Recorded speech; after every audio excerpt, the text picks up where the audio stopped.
God damn it.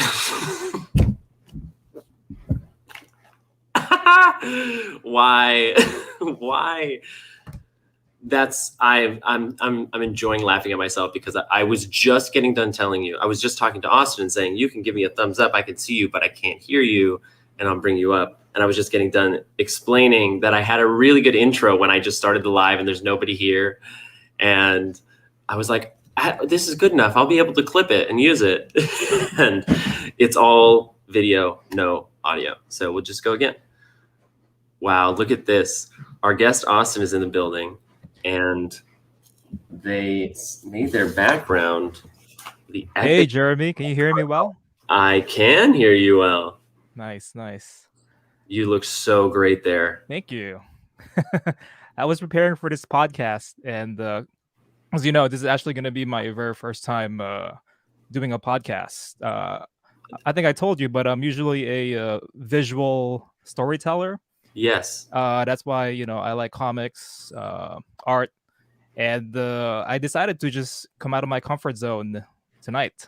Oh my gosh. And this is one of my favorite things in the entire world. When someone tells me it's their first time doing something, not only that, their first time doing a podcast. Like, I feel like that's really big. I'm honored. All right. So let me just hit the reveal button. 1 second. All right. Yes. Oh, my phone's away. Can you see the resemblance? Yes, I sure can. I'm just kidding. That's awesome. But yeah, no, thank you so much for having me. I've actually been following your wannabe friend Instagram, and I've been looking into going into podcasting with somebody for a while now, but I just haven't gotten that push. And finally, I actually started a Discord about a week ago, and I met a guy named Broken. His name is actually Gary. Also, isn't he also Gary P on? Yeah. That's him. So he's the holder of the detail-oriented Dumbo octopus, the very rare one. Yeah, Dumbo octopus. Yes. Yeah. So that's him. And he was like, you know what? Why don't you just try it out? There's this cool guy named Jeremy, and there's another guy named BitMonkey, Scott and Marcelo. Yes. Yeah. So he was like, just contact them, see how it's like, and we'll go from there. Well. And so here I am. I scheduled 2 podcasts this week, one with you and one with the BitMonkey. So shout out to Marcelo. Well, I'm so excited to hear your story. Like, I don't know if you're aware, but the mission of this show, the community chat, is to meet every single VeeFriends token holder. So I have to convince a lot of people to want to talk to me, and that you are coming out to chat and debut on the podcast feels very triumphant. I can't wait to hear your story and what you're about. Like, what will we talk about? I'm ready to come out of my cocoon, I guess. Done mush in like the hibernation. That's my favorite thing about the caterpillar transformation is when they make their cocoon, they go from being their like invertebrate caterpillar to a complete goo. Yeah. Like a biological goo before they recompose themselves into a butterfly. Yeah. So I don't know how this goes, but I guess when I chatted with you earlier, we're just gonna wing it. So let's do it. Yeah, I mean, the way it usually goes is, yes, who are you? What's your name? But how did you get entangled with Gary V? What turned you on to VeeFriends? Which VeeFriend do you have, or did you want? Did you get? Are you wanting? I know you have one. And then and throughout, what are the passions that bring you to the community and keep you motivated or happy or you? No. So let me start off with I guess a little background. So my name is Austin, and I came to the United States when I was 9 years old from the Philippines. So I grew up in Queens, New York. And I know you're also from New York, right? I'm from Um, California, but I live in New York now. oh, okay, okay. Yeah. Yeah, I was trying to do a little homework before going to this podcast, so I listened to the one with you and Bitmonkey. Mm, um, but so I came here when I was 9 years old. My family and we lived in a basement apartment, five family members, and it was a pretty tiny apartment. Money was always this constant topic, wow. and You are the so entrepreneur elf. This is Gary's story so much already. I'm sure, as I'm sure you're well aware. and I'll tell you the background behind the why I got this specific token later on. But Yeah. so yeah, when I was growing up, the typical Filipino family, a lot of us are nurses. Hmm. So my mom and dad just kept beating that into my head, and I became a nurse. So I've been a nurse for 10 years now. Um, I learned so You. much from being a nurse, and I really do feel like I wouldn't be who I am today without going through that path. So I don't regret anything at all. But just growing up and experiencing nursing, uh, on my 10th year, I actually got a plaque from the hospital that I worked at, and that was the 10-year anniversary plaque. Hmm. And I don't know, when I looked at it, I just felt like I was going down that path of working until I'm 65. Mhm. So when And I how old were turned you at the time? so I'm currently 32 years old, but this whole thing started when I turned 30. Um, Mhm. so I've been a nurse for about 11 years now. So when that happened, I realized that I didn't really want to go to this path. You know, nursing is such a good profession, an important profession, but I just felt like there's something else I could do in life that could help other people. I mean, saving lives definitely is, you know, it's an honor itself, and I learned so much. But I just feel like I want to impact a lot more people the way I want to do it. You know, Mhm. and growing up, like as you can see, I have a bunch of collectibles in my room here. Um, I grew up with Pokemon cards, Dragon Ball Z. I'm gonna zoom in on you a little bit. Oh yeah, yeah, please. You can't really see them. Yeah, so I loved Pokemon cards, Dragon Ball Z, Oh wow, those are Yu-Gi-Oh. those are Oh, some real gems behind oh, you. yeah, yeah. I gotta show it to you later. But Uh huh. these are, I don't know. I guess I've always been a collector at heart. I just didn't realize it until now. So I guess segueing into Gary V. When I joined the Discord, I noticed that there was this collectibles channel, and I don't know. I guess it's just meant to be. I Hmm. feel like I just felt warm in the community when I joined the Discord, Yeah. because I've always wanted to create my own collectibles. Uh, Well, you're in the in perfect life. place. Yeah, and what else? I'm sorry. I lost my train of thought there for a sec. That's what conversation is. Conversation is just us losing it together. It's all good. Um, so okay. So I guess moving on to VeeFriends. So how I found Gary V. Yes. So when I turned 30 years old, which was 2 years ago. All happened at the same Um, time. Okay. yeah. No, sorry, you were saying. No, sorry. I was kind of like talking to myself. Even it was just like it all happened at the same time, right around when you found Gary. You were Right, having right. a reflective Exactly. moment. Yeah. I actually didn't know who Gary was, Yeah. Nice kismet. but when I saw a couple of videos online, I guess he popped up in my algorithm. Because when I was going through a lot of the finance videos when I turned 30, YouTube I guess pushed Gary into my algorithm, and so I just went to a rabbit hole. I listened to a lot of Gary V videos. He was just such a motivation to me and he kind of pushed me to where I am today.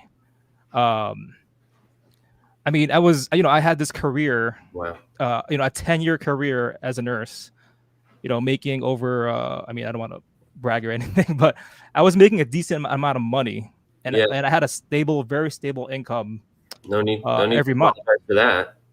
Yeah. And yeah, and then I guess it was very scary to take that leap into doing what I'm doing right now, which is creating comic books. So you Mm, see how okay. uh, Cool. I'm going from healthcare to diving right into my passion, which is creating collectibles. And that collectibles is in the form of comic books, and maybe later on I want to go into trading cards. So it's Like kind of like a action adventure. Like what kind of world is the comic you're working on now? so yeah, right now all my comics are about finance because I feel like finance It if needs to be more fun. exactly. I mean, I feel Yeah, like I get that. if I learned about what I learned over the past 2 years when I was younger, let's say when I was in my teens or, low 20s even, I feel like it would have pushed me in a different path. As in I would be more financially aware of what I'm doing because like I said before, money was always a constant topic in my family, which is why I was pushed into this a stable job. Um, and we were in we were in a lot of debt. Um, Me and my wife actually, we were in about the negative $40,000 in credit card debt, and this was just 2 years ago when I turned 30. So I did not know what the hell I was doing Yeah. in with my financial life. Uh, Even though I had that stable job, high paying income job, we were still in a lot of debt. And yeah, that's when I found Gary Vee. I found a lot of really inspirational finance figures. What Uh, was it for Gary that was yeah, the push? Like you said, he pushed you, and I get it. He's like unceasing in the way that he's going about his thing. So that alone, I think, for me, feels like a push. But I, there's usually some pillar, like some concept, whether it's like patience or accountability or practical. Like, do you know what that was for you? That like, if eventually, or I don't know how it happened, but pushed you. yeah. His main push for me was, I guess, YOLO. You only live once. Um, Yeah, you're gonna because die. You're gonna die fly. yeah, you're gonna die fly. And it's just that like, and also, I mean, actually, his one of his my other main pushes from Gary Vee was, don't be afraid of what other people think of you. Yeah. So that's when I just started. I was like, you know what, screw this. I'm gonna make my own comics. I'm gonna take that leap into, I guess, this entrepreneurial route. Um, and I guess I'm not really gonna care too much what people think.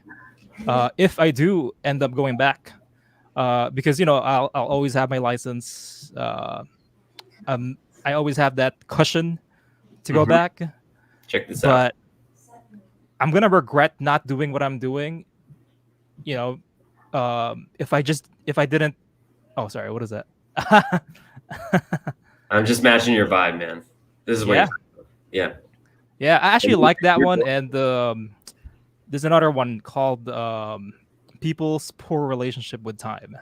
Yeah. Those were the They're in the ones that. same family, kind of with the There's Plenty of Love in the World. They have longer titles, right? But those two are so closely tied. I really think that's spot on. Yeah, yeah. But I don't know. He just made me realize that I would regret not knowing how it felt taking that leap. You know what I mean? Yes. Um. So yeah. So here I am. I guess I found my own passion and I'm going for it. um. Yeah. And can I call up one of your comics, one of your finance comics? Yeah. Actually, yeah. Let I'll me. put this up in the meantime. Sure. Sure. I have I prepared like something real quick here. You did? Is it a video? It's not a video. It's Oh, it's just like a glimpse of but you can share your screen, and I can put it Sure. up. Sure, let me do that. You have it prepared. Look at us. I am really feeling like this is a show. Having the most candid and casual conversation with you, like this. I just love this concept. I love this show. I love getting to know people. Yeah, no, same here. I fell in love with the VeeFriends community. I just felt like, I don't know, I felt warm. Just reading the Yeah, comments. said that before.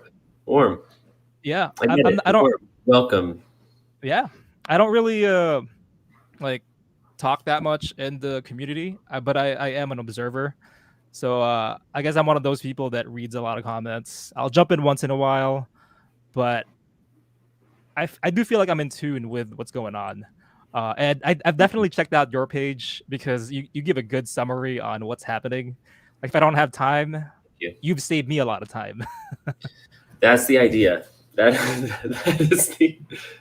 is the driving mission. All right, so let me pull up just some of the things that I'm working on. Cool. Because that's great. You know, yeah, if you want, you can share your screen instead of changing your video. But can you see it clearly? I can. I'm gonna highlight it actually. Let's just bring it all the way forward. Okay. Okay, nice. Wow. So You I made didn't really. I'm sorry. Oh, so what? I'm a terrible artist. Don't give me that shit. What are you talking about? Put it out there, but I do work with a lot of artists that are very talented, and writers that are super talented. And Okay, great. I came up behind. I was the one that came up with the concept of finance comics, and I was the one that created all these original characters. But I needed a group of people to help me bring them to life. Yeah, to visualize and create. Wonderful. Yeah. So I created something called One Blue Land, which is it's my vision of freedom. To me, One Blue Land is that place you reach once you've reached financial freedom. It might sound a little corny, but to me, it's a little visual, and I'm sure you can see it over there.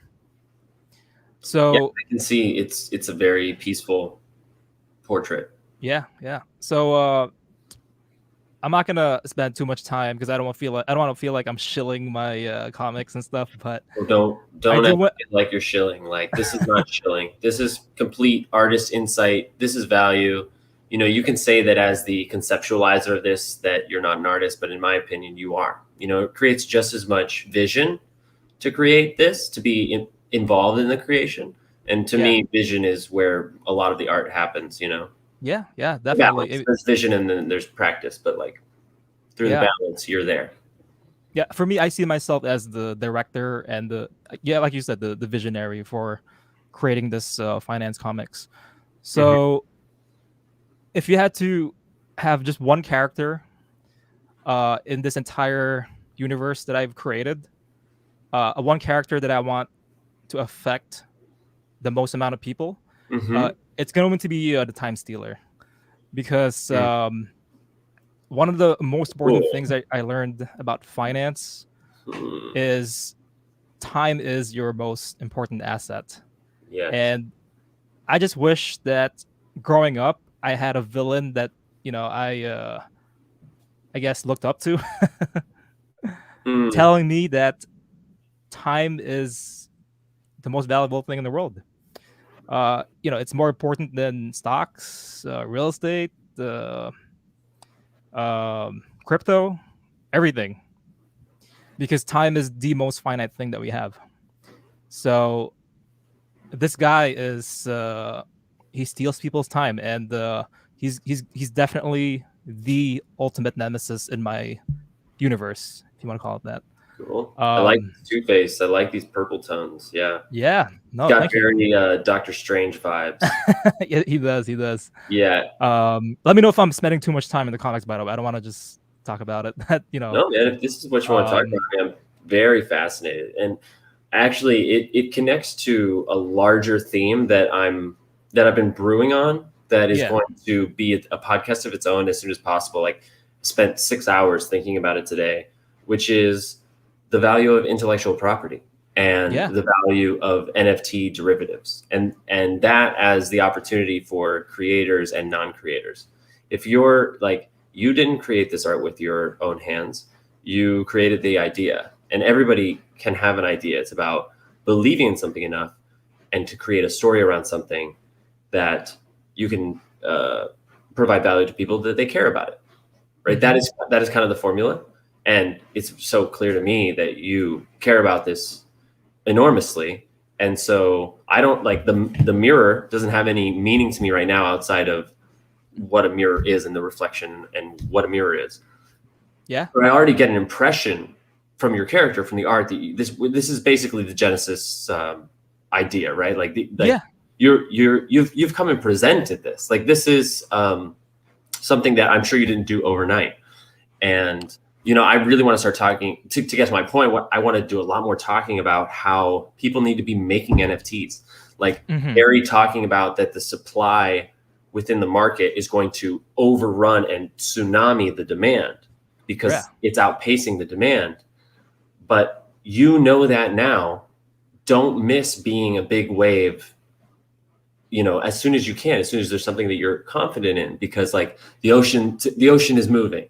Like you can and should be a part of that tsunami of supply, because there's a lot of, land grabbing, as Gary would call it, as there was with Google AdWords, and as there was with Twitter, and as there was with everything else.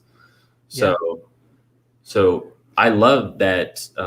I love that you've created such a complex and thorough idea, and you're spending the time talking about it. Like, let's go. Yeah, no, thank you. And I totally agree. Like, I actually wasn't thinking of going into NFTs, but over the past couple of months, when Gary launched the VeeFriends, I don't know, that was just such an inspirational, such an eye opener, right? For me, yeah, it changed my life. Even if I didn't do this whole extra profile thing, it still would have changed my life, because I still would have been made aware of what's going on. I wouldn't know as much as I know, but I would still. I literally think, like, if you give it space, it is life changing. I'm not sure it won't change anybody's. Or I'm not sure. Here's some double negatives for you. I'm not sure that it won't change everybody's lives, because it's going to change the world fundamentally, right? So yeah, definitely. So you were saying the mirror didn't really. I guess you didn't resonate with the mirror right away, but to me, no, not that I didn't resonate with it. That it doesn't have meaning to me yet. So meaning the character, right? Right. Like now I'm just taking in my first impression, and I love that I get to see this up close and more of the form. So to me, the mirror is a representation of yourself, and what I learned over the past, just 2 years, is you really are your worst enemy, because the only thing hindering somebody from accomplishing their goals is yourself. You can't really blame anything that's going on in the world. At the end of the day. Exactly. Yeah. So this is why I created this character called Mirror, and I guess it's kind of like the self accountability. What do you call that? The self accountable ant. Yeah, the accountable ant. Yeah, I don't know. That's it. Kind of just popped in my head. But our next finance villain that I have here is called the Corrupted. And go back to the mirror for a second. Oh yeah, please. Because I want to talk about this. Yeah. You're reminding me of a book that I haven't read, but the title sort of said most of it, and I have it right here still. It's called "We Play Ourselves." I'll even read the description. It says, not too long ago, Cass was a promising young playwright in New York, hailed as a fierce new voice and queer, feminist, and ready to spill the tea. But at the height of all this attention, Cass finds herself at the center of a searing public shaming and flees to Los Angeles to escape and reinvent herself. There she meets her next-door neighbor, Caroline, a magnetic filmmaker on the rise, as well as the pack of teenage girls who hang around her house. They are the subjects of Caroline's next semi-documentary movie, which follows the girls' clandestine activity. Okay, that didn't say what I thought it was going to say. But what the title says to me, we play ourselves, is like the mirror reflecting back at us. We, as people, we reflect the behaviors not only that we see in others, but that we believe others to expect of us. You can follow that, right? We start to build patterns in the way that our mothers and fathers and brothers and sisters and friends expect us to behave. And because we know they expect that, we start to mirror it back to them, either for the benefit of pleasing them or displeasing them, right? And that is kind of the balance of our encountering each other in interaction, is they're doing the same thing. They're also, while they're thinking about what they want to do, what they're maybe reflecting in that moment, they're also reflecting the reflection of our reflection. And through that, this is one of my really big curiosities about humans and human behavior, is we fractal into different characters based on space and time and company. I think those are the big three. I just can't help but physically and mentally and spiritually be different while I'm in this chair looking at the camera with this whole setup than I am sitting at the dinner table or at work or in the bathroom. Different spaces, different company. And you're bringing it down to the core of that idea, which is the fractals within ourselves. When you look in the mirror, who do you see? Yeah. Because at the end of the day, it is you. And that other you could also be you. But there has to be some, or there doesn't have to be, but I'd like to believe that there has to be some fulcrum that it all sort of balances on, that it all sort of stems from, that is, in the higher self category, is in the happy category, is in the fulfilled category, that we develop for ourselves, that we have to discover and then reflect out to the world. So I get the concept. Yeah, no. And I'm curious how it happens in the comic. Yeah. And we're developing it as we go. Yeah. Okay. So I only have a couple more characters. I'm only showing the villains because the villains really are, I think, what brings out those really important finance lessons that I wish everybody would learn, when they were younger. Or even now, even today, because some people never really learn these things throughout life. It's never too late to learn about finance. Yeah. So this next guy is called the Corrupted, and to me, he is the embodiment of greed, corruption, monopolies, just keeping people in the dark. Because because money does control the world.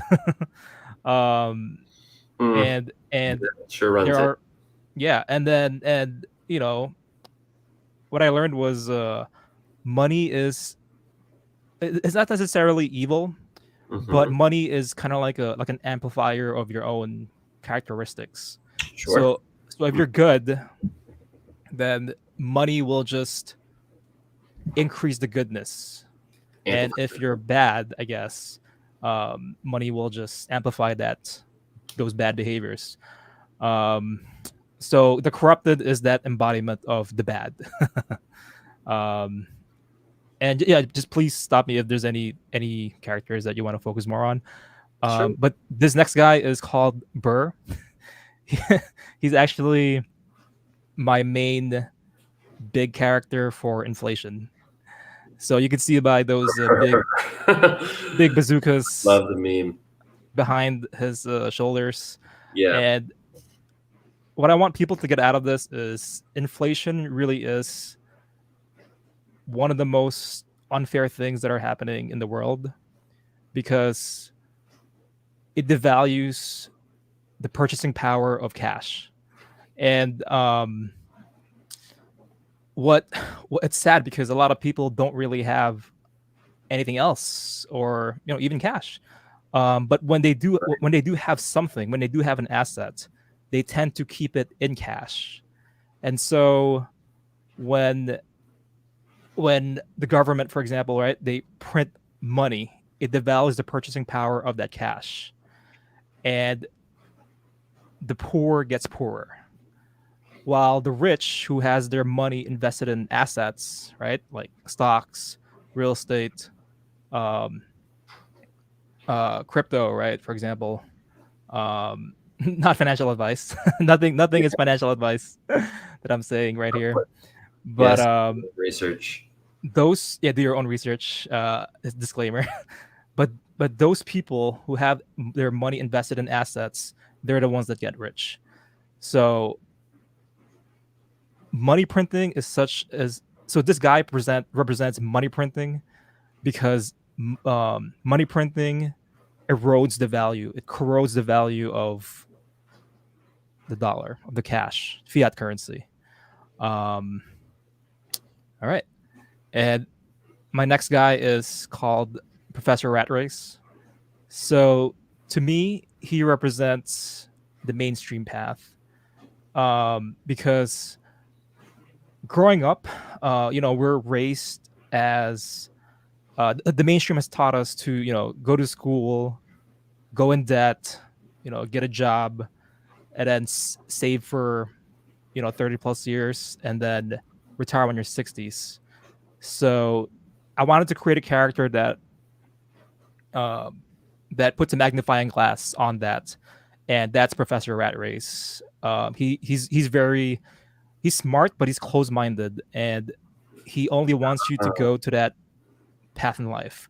And for me, I actually went down that path in life because I didn't know about any of these things. Like I said, until I turned 30. Yeah. And my next villain is number 95. So she is a um it's a play with to the word 9 to 5. So Cool. yeah. So she is a representation of workers. People are zombies. They're oblivious. They just go about their day, going to work, waking up, eating breakfast, going to work, getting that coffee, going back home at 5 o'clock, and then the next day they do the same thing over again. So I wanted to highlight a problem in society when that's all you're doing in life, which is going to work, going to work, going to work, going to work. And when you get out of that mentality, I guess the reason I put her in like an office setting is because once you get out of that mentality, I'm sure you've seen that movie, The Matrix, one of the most epic movies of all time. So once you get out of that mindset, I even I felt like I got out of the Matrix. I felt like I've woken up from that 9 to 5 job, right? So these are just the representations of all the villains. And yeah, so these are the guys in action.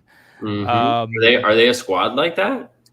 Yeah, the only guy missing is the money printer, Burr. But and oh, by the way, I want to give a big shout out to all the artists that I've ever worked with. Martin, for example, I could link all of them. I'll give you all the profiles, but they're actually on my website. So if you guys are ever curious about who I'm working with, you could find all these artists in my website, oneblueland.com, and you guys could look up who created these amazing drawings. So as you see here, before you go to the next one, will you go back to 9 to 5 real quick? Yeah. I want to just highlight this comment and please. The oneblueland.com, right? Yep. Yeah, cool. I love blissfully unaware. That's tough. That's a tough place to be. Oh yeah. All right, you can go ahead. Yeah, no, don't worry.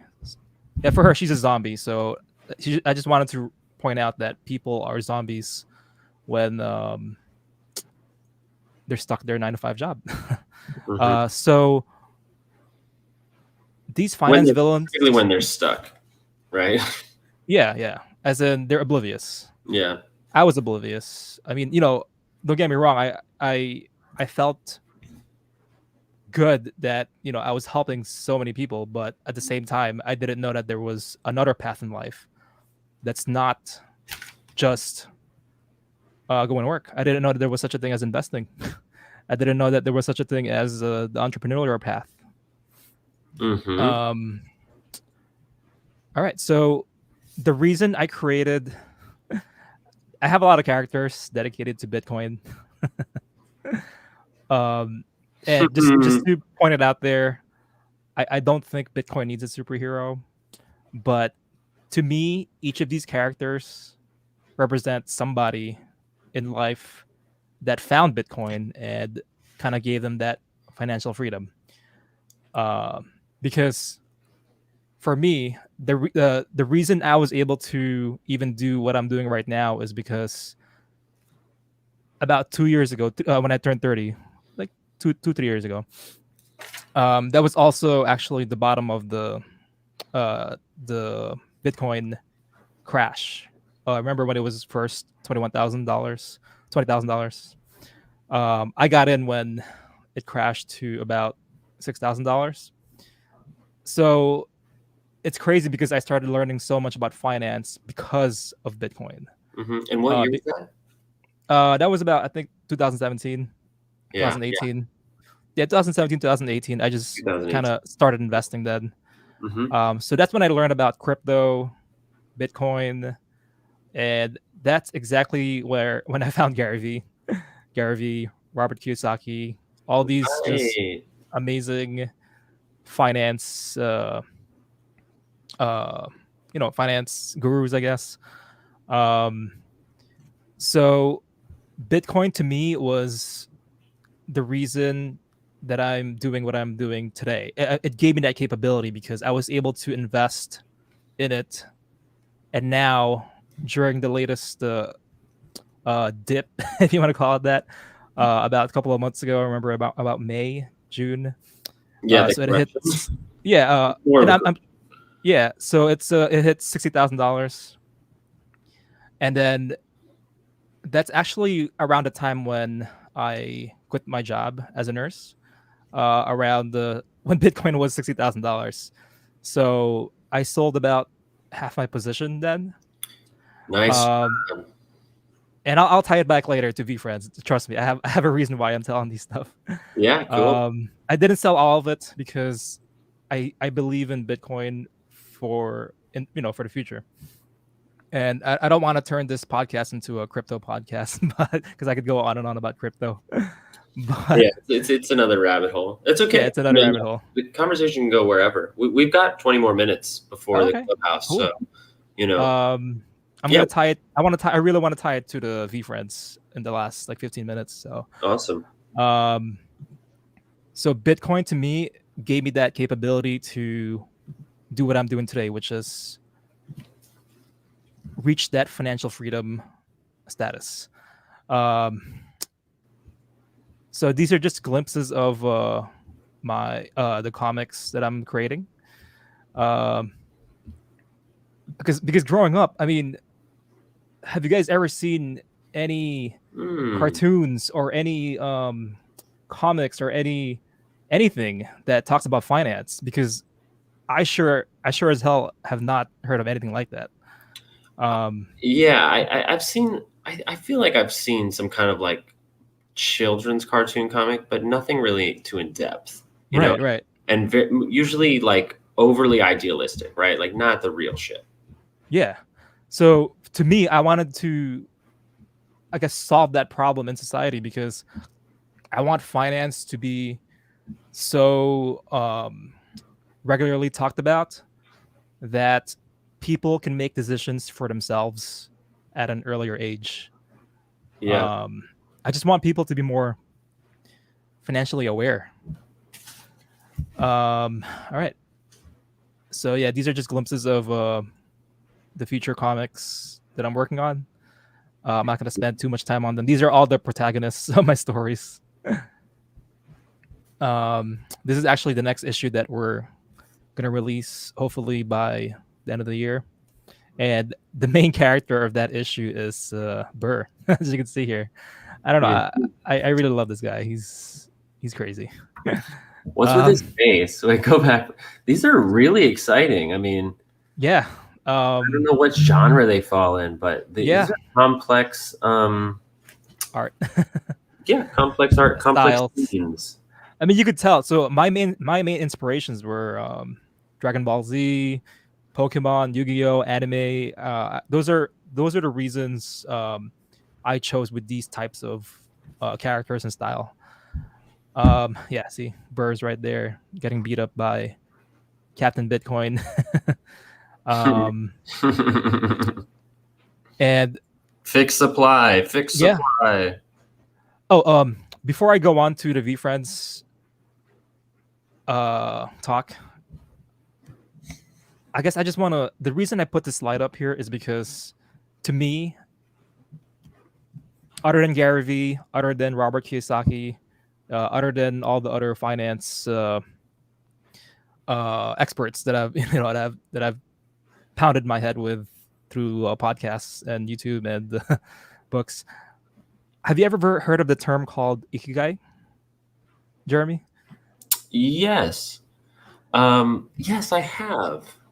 So Go ahead, please. ikigai is a Japanese Yes, it's term for a reason for being, a reason for being, Mhm. meaning purpose. So when I guess when I hit 30, I realized I was going through a midlife crisis or something.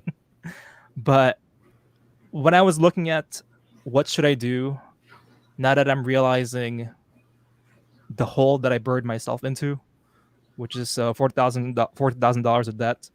Um, what the model that I use to find the comics is actually ikigai, because I wanted to do something that I love doing.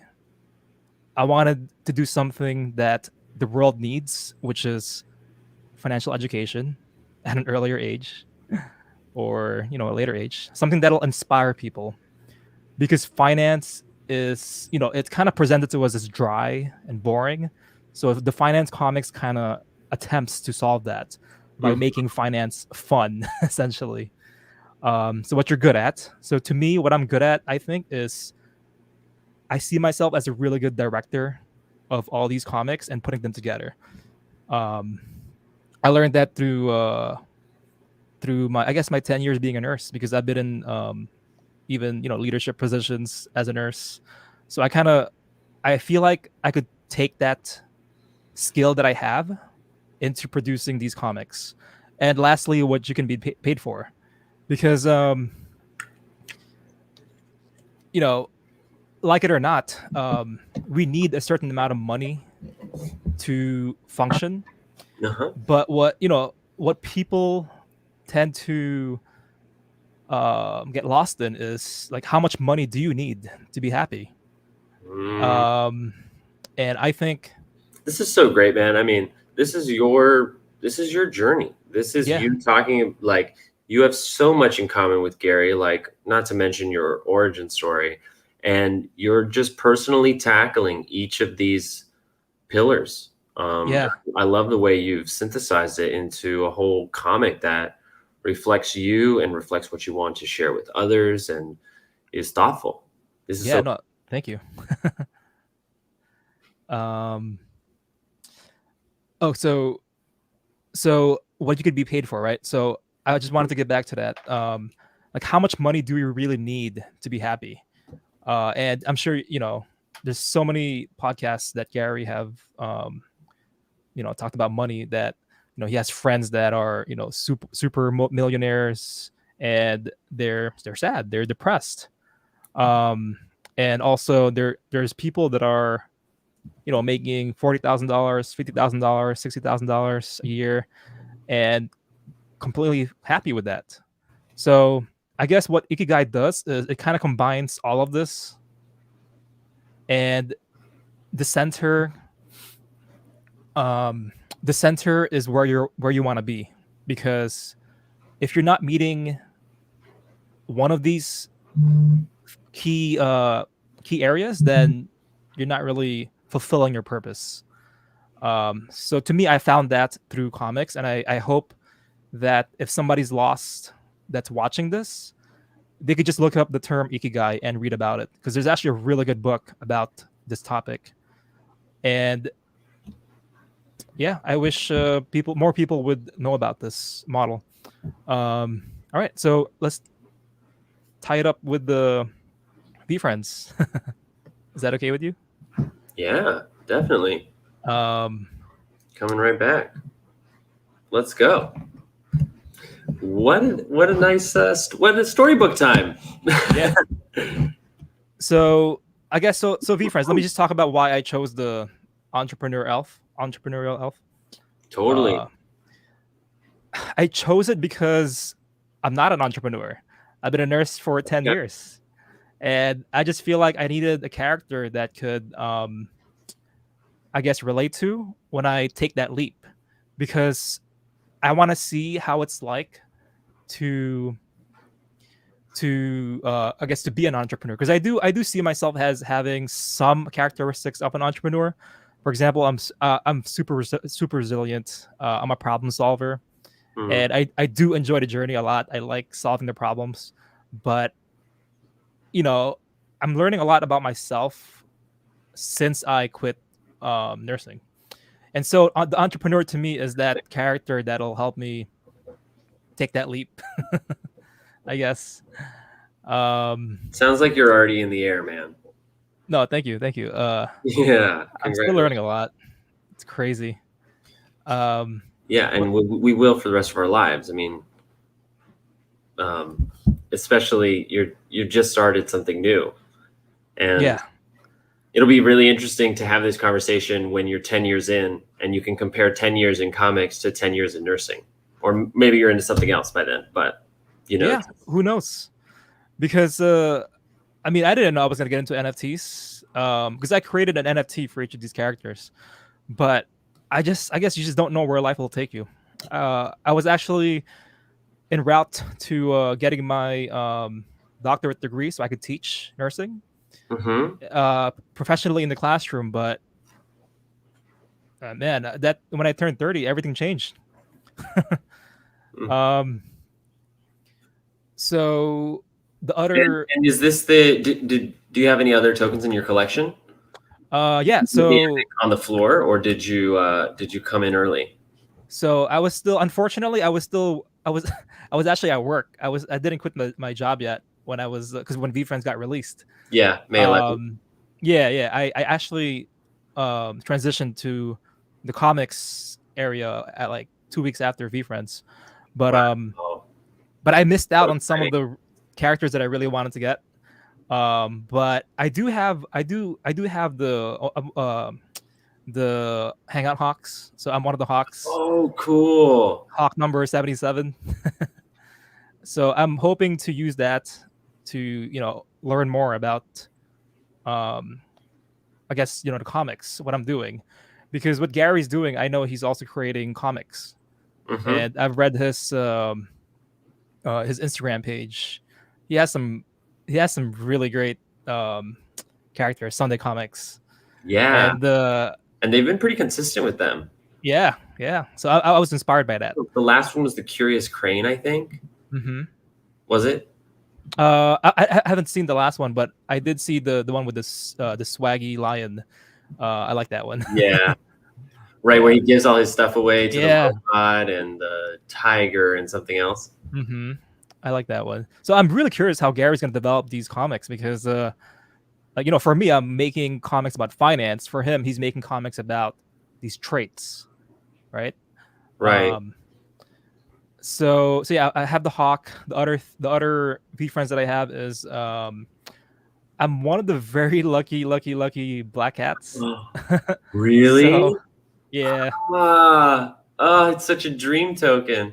Yeah, so that's one of the tokens that yeah, it's gonna be a really, really long-term hold. I don't even think I'll sell that Tell ever. me about it. What is it? A core token Yeah, I got the core. at auction Very or I don't know that any have sold in the yeah, secondary market. yeah. So only the owl and the cats are the two tokens that haven't resold yet in the secondary market. Oh, they're the Uh, only two. yeah, I I didn't know believe that. the owl and the cats. Yeah. So Really, I shout out feel to like there my must be others, but if that's true, cat that's crew. amazing. Oh wait, but Yeah, there's no yeah. owl. Or the No, I think the benevolent. Isn't oh, there a benevolent benevolent. Yes, you're right. The barn owl. barn owl? Yeah, yeah, yeah. So that one. So Yeah, I that and went. the cat. Oh, you're right. Everything else has resold.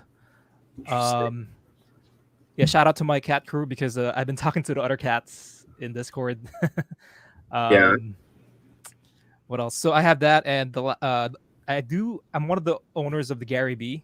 That's another core token. It's like a top character. Gary B, the Oh very yeah, lucky black that's cat, very much a top character. and the elf. So those were definitely my top picks going into this, and I'm one of the fortunate ones to be able to bid on them. Because like I said, I got into crypto fairly early. So I mean, it's not that early, but I did get in when ETH was, at $100, Right. $200, $300. So I loaded up back then, and so remember I told you I was going to tie it back together in the last Yeah, five but minutes. just before you do, Yeah, yeah. I don't want to prove a point. I just want to know which character you're talking about. The benevolent barn owl has sold a bunch, Did it? so it must be another. Yeah, there's been almost 100, I would say, and maybe closer to 50. Okay, I'm sorry, 37. No. 37. But I'm curious, like, what character did you think of, or but that's maybe it doesn't matter. Yeah. No. Those are the only four characters that I have left. The elf, the cat, the hawk, and the Gary B. So. Oh man, what a collection! Yeah, like congratulations. Yeah. No. Thank you. Like I said, I got really lucky when ETH was like $100, $200. I remember when it dipped to $90, and I was FOMOing so much because I didn't have enough cash to load up more on the ETH. I was like, why is it $90? And look at it now; it's about what, $2,600, $2,500. So the other, I was gonna say, and you're the holder of the Heart Trooper, right? Yeah, I'm Heart Trooper number 7. Nice. Sorry, I'm getting a little distracted. No, don't worry. I'm just seeing the clock and I'm getting messages, and forgive me. Hey, no, listen, I'm just thankful that I'm able to do this podcast with you because I have no idea. Like sometimes when I'm here, like when I was here, I felt like my body was going out of my brain. Like I don't know what I'm saying. Really? This is hard. You found yourself in a flow. Does it feel hard? I mean, I think the fact that I did this with you, it got better. But oh man, like I said, I'm a visual storyteller. So coming out of a podcast like doing this, it's totally new for me. Yeah. Yeah. I mean, I hope I was able to stay things in a nice order, but I don't know. Cool. I mean, I think so. I guess when I watch this replay, I'm gonna find out how I did, and then I'll just improve. Well, yeah, that's true. But also, I don't think there's anything to prove. You did great. And half of it you were off screen and you were doing your thing as a visual storyteller. Oh, okay. That's true. That was absolutely perfect. That's true. It's amazing that you shared all this, and yeah, that's true. Really thank you, Jeremy. I mean, is there anything that do you have any other questions that you had? No, I think that's a great note to end on. There's actually 2 minutes until the Clubhouse, so okay. I can sort of fill the audience in on where we're at in the show. I actually need to use the bathroom. Yeah. And so Clubhouse, I'll stream the audio through Twitch, so you can listen here, but come to the Let's VeeFriends Clubhouse. I should just get a direct link Not sure why I don't have that. If you need a Clubhouse invite, let me know. Yeah, I do. Let's do it. You do? Okay, great. On the right side, I think it's on the right side. We should have a private chat. If you just send me your phone number, I can text you a link. And it's better that you do it now because I actually have to switch from Clubhouse on my phone to my computer, and I can only be on one at a time. But I can only send invites through my phone. So Okay, if cool. anybody does need an invite, any of the 10 folks here, I'll send you my DM me right now. If you need an invite, DM me on Instagram so I see it come in. Okay. You found the private chat?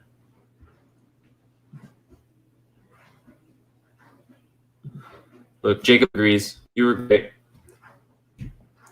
Man, a really interesting thing just happened on the market, and I'm really excited for the weekly news. What is it? Anybody who's coming over to the weekly news, it's going to be quite a show. We'll see what words actually come out of my mouth, but it's been an action-packed day, even, let alone week. So I'm excited. And I also have to go to the bathroom, so I have this. Oh, yeah, no problem. Thank you so much, Jeremy. Thank you for having me. Thank you, man. We'll have to do episode 2 when the comic launches or sooner. We'll see. Yeah. This is a community forum, so please let me know if you have events going on or what. I'm always happy to share stuff. I think your comic is going to help a lot of people.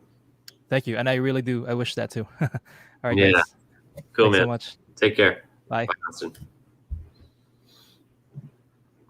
All righty. Well. Great job to everyone. And now, I got the notification.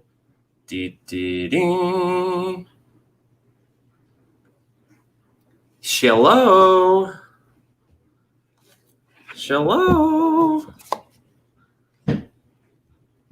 Twitch, I'll be right back. Hi, everybody.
Oh yes. Right. So yeah, so just like the things that I like, everything this week is about new shit. Like there are new hires, new website, new giveaway, new CryptoPunks in Gary's wallet, new projects. And what were the major events for you all? What was, let's make it simpler. For you, what was the biggest event of the week in VeeFriends?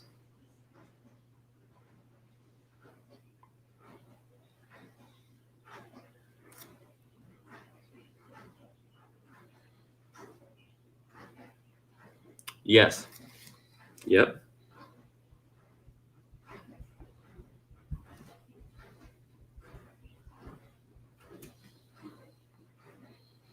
What did they get? A 12 by 12 or somebody knows? 6 by 6, right?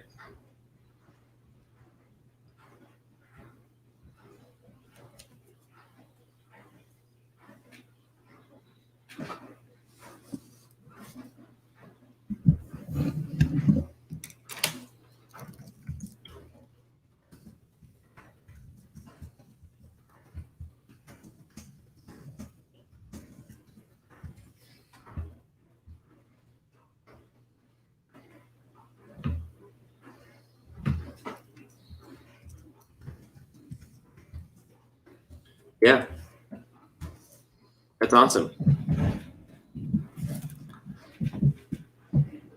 Cool. Yeah, I followed that. I was actually almost in on that. All right, next, somebody else.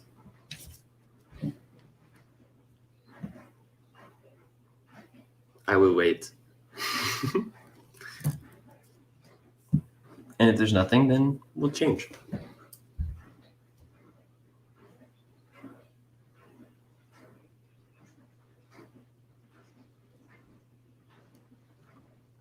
Yep.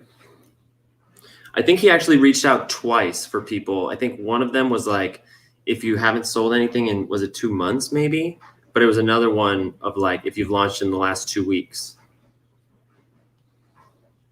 That's another big thing in the news this week is Gary Vee is spiking the market. Like he is single-handedly causing big ripples, like ripples that are moving markets, rising floors, changing the trajectory of projects on their launch. Even just today, in the last, I don't know, when did this tweet happen actually? I thought I was organized, but look, not quite. He talked about this project, I think it was today even, Ether Rock. It's like because today he was talking about projects that minted before 2021 will always have a certain advantage in their DNA that they were early. And he talked about this Ether Rock one, and at the time there were like 30 of them sold, and there are only 100. They're contemporaries to CryptoPunk, so they're like at the end of the series of projects that came out in 2017 that were the first NFTs as we know them.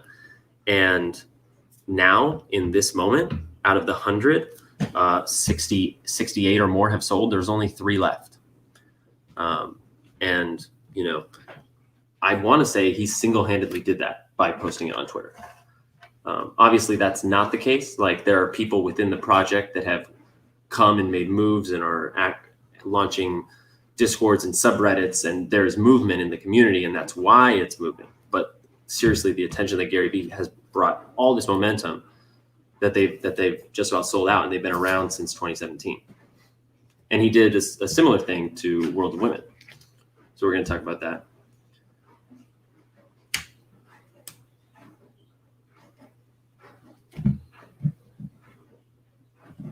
Mm-hmm. Yeah, I picked one up. I know a lot of people did really well. Got like 3 or 4. Okay, I've got World of Women on the list.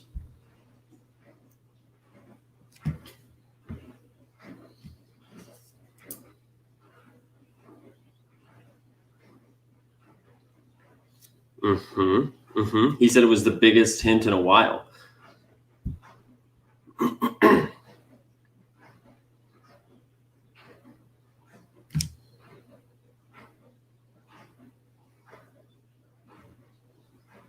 Mm-hmm.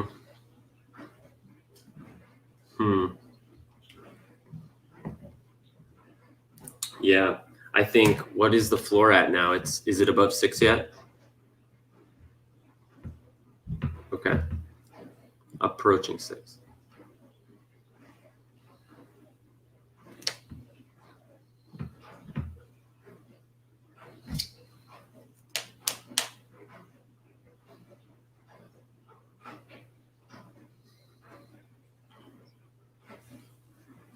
There is. I was in a clubhouse just yesterday. It was the one for the spectacular holders, and I believe he had that metric that only like, I could be wrong on this, but I want to say it was like under 1,000 people have actually been exchanging tokens.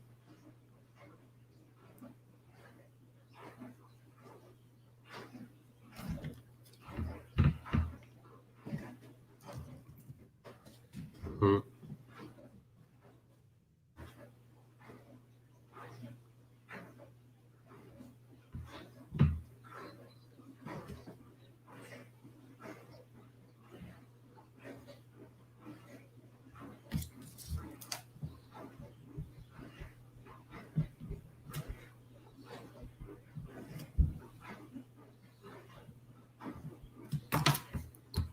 Cool.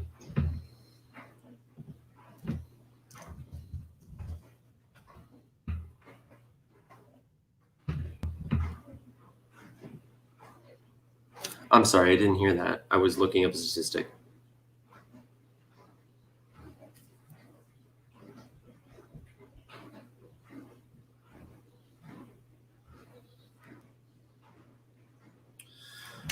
It was Anthony, but it wasn't Anthony. It was a guy who has a name that kind of looks like Anthony. It was a little bit of an unusual name.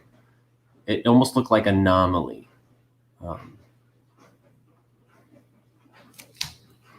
I'm sure we can find them given time. Thank you.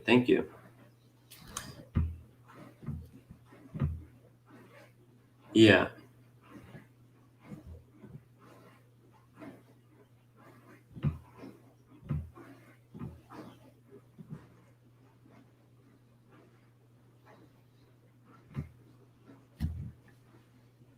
Oh, well, that makes the question very interesting. If it's like after 3 years after the VeeCon access is gone, how many people will still hold? I think it'll be surprisingly high. I think it'll be more than half, unless it's truly life-changing wealth for people selling after VeeCon, which is possible but seems unlikely considering the. Oh, thank you. Eddie says it's Andonis. Andonis was the guy in the clubhouse yesterday. Yeah, it seems unlikely because the access will be expiring, right? So people will only be on the IP value, but it's also possible in depending on what Gary actually accomplishes. 10 years seems more likely for that. Oh, 100%. I hope so.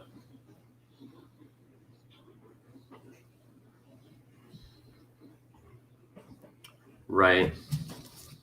Oh, well, this week is when he announced May 9th. Yeah, sorry to talk over you, but this week is when he announced May 19 to 22. Like, that was this week. Well, do I? Oh boy, do I have news for you. I love that people don't know. I mean, it hasn't been confirmed. Gary hasn't come out and said VeeCon is, but it is the only May 19th to 22nd. He said to keep it blocked. And it's the only time that he's given us a range of dates and not just a single date, and that he specifically asked us to keep it blocked. And just a couple days before that, he said regarding vaccines for the VeeCon, whether it would be required, he said it depends on local law in May 2022. And someone replied, does that confirm May 2022? And he said no. And then just a couple days later, he gave us this range and told us to keep it blocked. So I am 99.99% convinced that those are the VeeCon dates.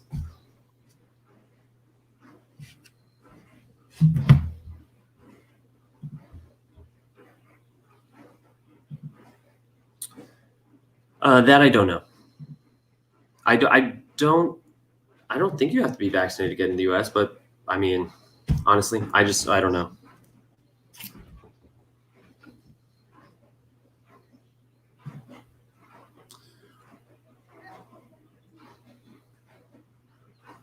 Right. And will we be in an emergency status locally, globally? Will the federal government still be in emergency status? Will the state that VeeCon is in be in an emergency status? Honestly, I think probably yes, but we don't know.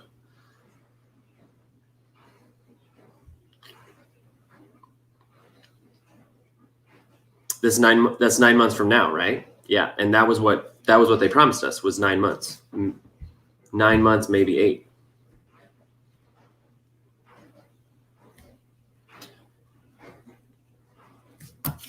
Cool.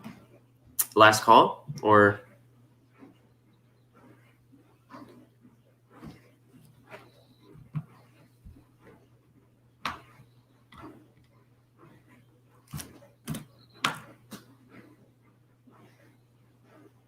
Of course, yeah.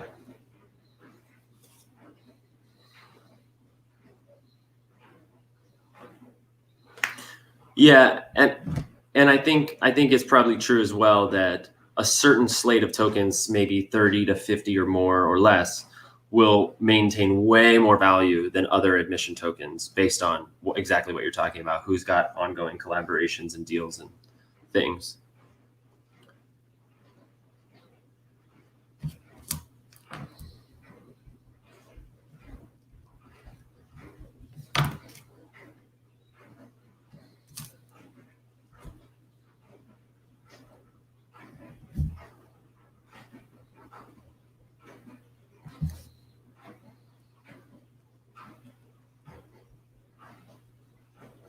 Mm-hmm.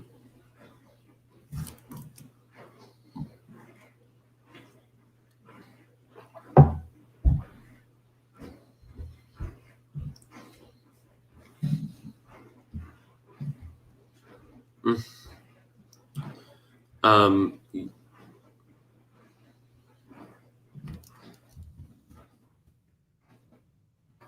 not sure exactly what you're asking.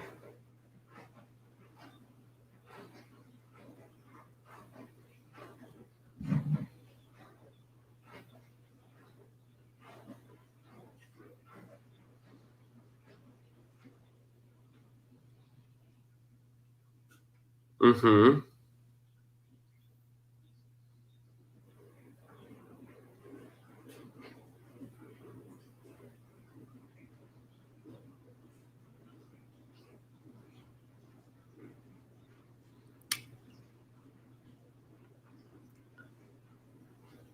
Yeah, I understand what you're saying.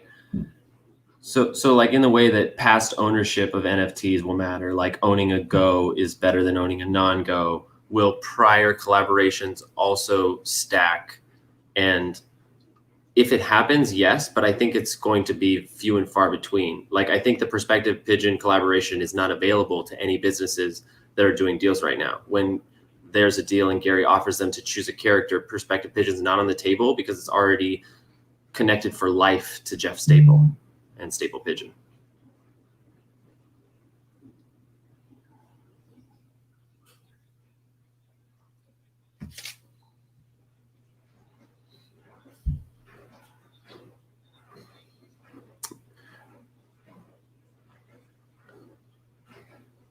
I think he would say not if you're patient enough, and he's always available to do both. He can always shift.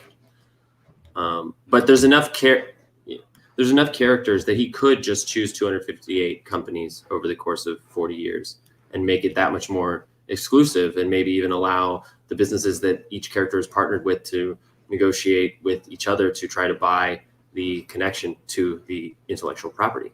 He could create a B2B marketplace within the representation of characters, and then yes, what you're saying, the value will stack.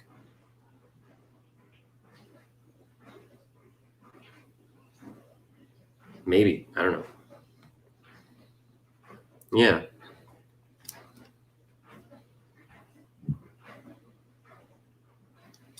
Hey everybody, I want to oh, great. Wow.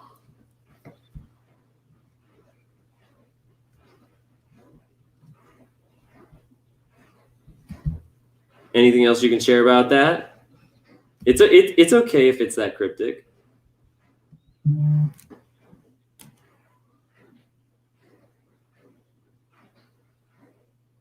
Cool.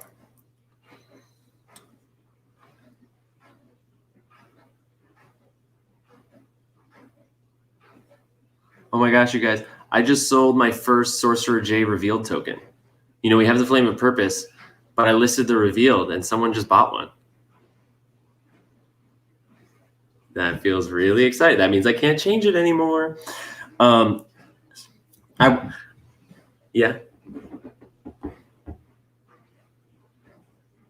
Sure. Yeah. Go ahead. Go ahead. Can we actually popcorn just really quick? I want to share. Mariel told me that Gary popped into Discord to ask to comment on a Twitter post for the chance to win a Go, and he did say there would be a yes. He said there would be a giveaway this week, and he's just posted about it.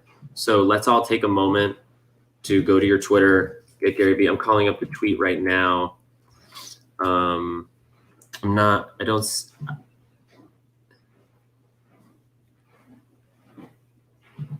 On the YouTube video.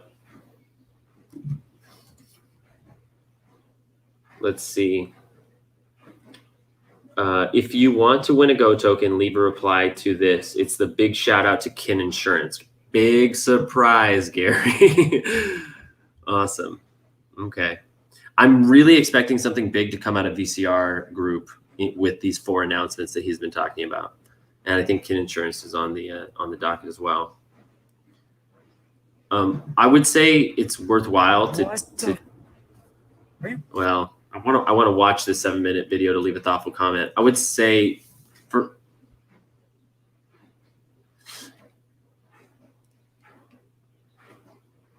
just say hello on it at least, and then go back and watch the video to leave a more thoughtful comment. Hey, what happened? Yeah, because Gary acts fast on this sort of thing. By any number of things. Next thing you know, you're bit. Florida man robs a local restaurant with snake. Flees scene. Hi. Oh, Stephanie. Thank you very Well, much. what am I supposed to do? You've challenged me with a song, and all I have to say is, merrily we roll along.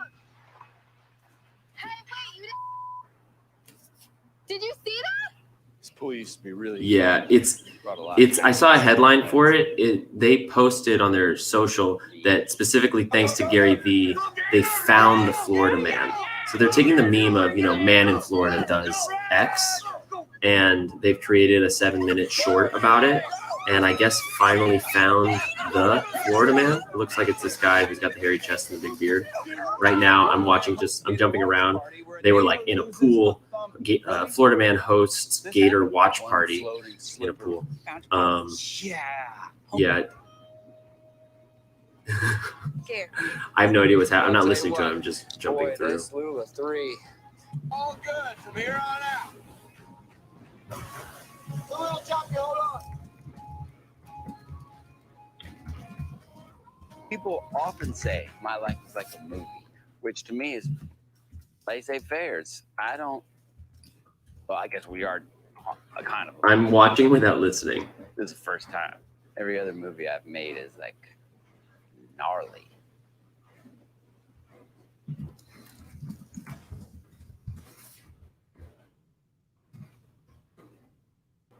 Oh, I didn't see it.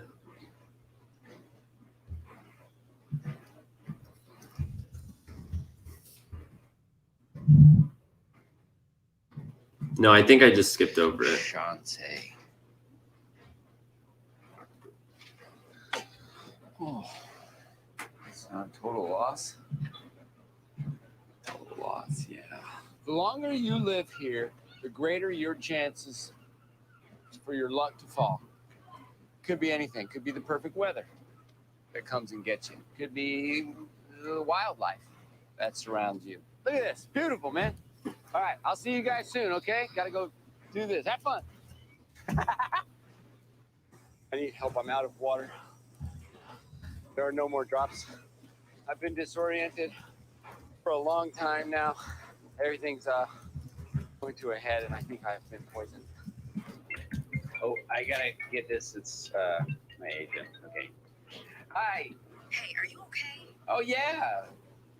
Fine. You want to explain this? Hey, Should I catch it Yeah, we haven't really got there. Look at it. I could see New Jersey maybe.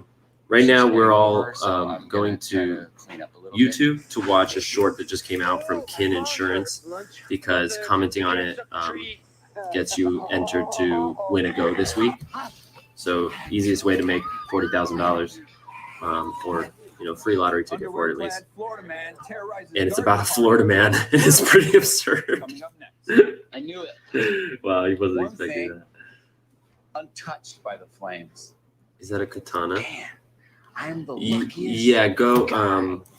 I can't DM it to you on Clubhouse. Hey, man, come here. I want to show you. Great.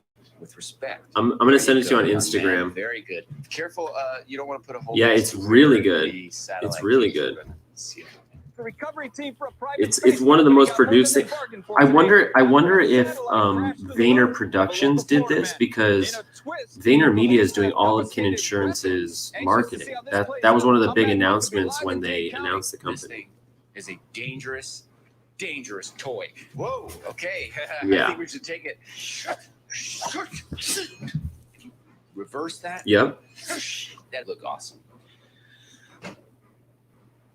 Yeah. I watched that live, and he was like jazzed about it. He was really excited because Matt Higgins, his name, the CEO of the acquisition company that bought Kin Insurance, which is a direct-to-consumer home insurance company, I believe, is like an old-time friend of Gary's. It goes back to his first South by Southwest from like 2009. So I'm sure they've done a lot of business and have been wanting to do something like this for a long time. Did you see that? This pool used to be really fun. Brought a lot of happiness to my friends. Go, go, go, go, Gator! Yeah! We're doing it! Let's go! Yeah, especially if he does it quick. I DM'd you the link on YouTube. I'm sorry, on Instagram. I DM'd the YouTube link on Instagram. Watch party where a neighbor loses a thumb. Really? This happened? One floating. If one of us in this room wins this token, I will be so thrilled. Exactly. So what actually caused the fire? Lightning hit my grill. Then that I'm watching Florida Man by Kin.com. Are you rolling? I'm rolling. Oh my. Hey, what happened? I can explain. Florida. Yeah, I'm commenting on the YouTube. I think it's all about the YouTube. Bounty will provide us. I come from a long line of Floridians in distress. Those gorgeous jet skiers flashing me. All right.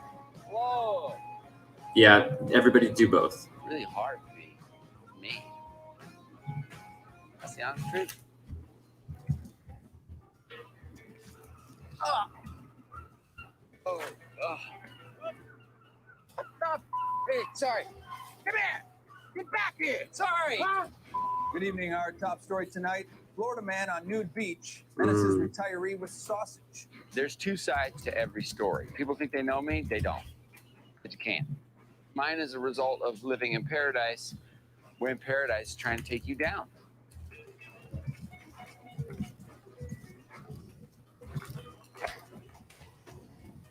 Tonight's top story. Florida man drowning in pina colada saved by hotel lifeguard. I think Atlanta is at the top of my list, if I'm being honest. This one was good. Shantae. Oh, it's not a total loss. Total loss, yeah. The longer you live here, Often say my life is like a movie, or a kind of a movie, but this is the first time. I don't like a movie, which to me is laissez-faire. Well, I guess we are a kind of a movie, but this is the first time. Every other movie I've made is like gnarly. Hey, what is up, everybody? Happy Friday. It's July 30th, and we are wrapping up the work week with some good old morning mints. I'm here in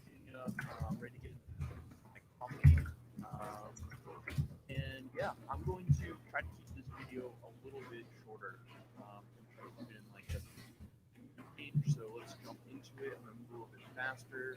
And yeah, I think I've just got a little bit of feedback Mm. from going either too slow or taking too much time.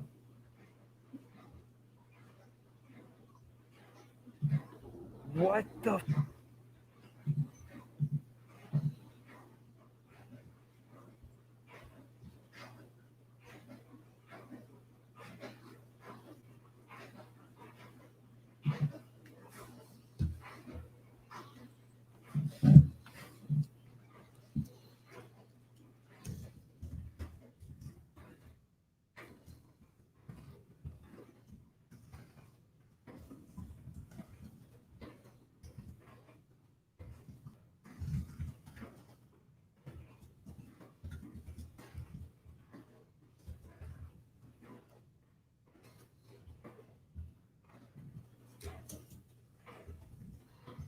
Depending on where Andy K is, this token could be sent out in the next hour.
Right, right.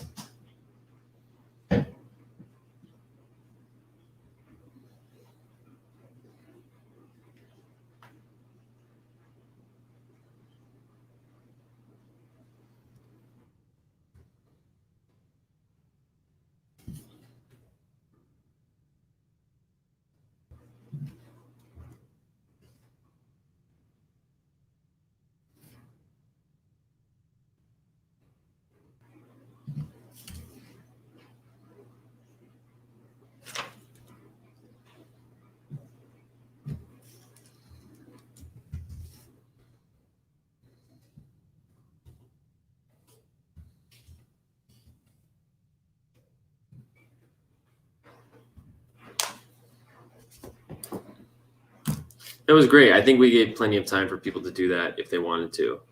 Very nice community movement.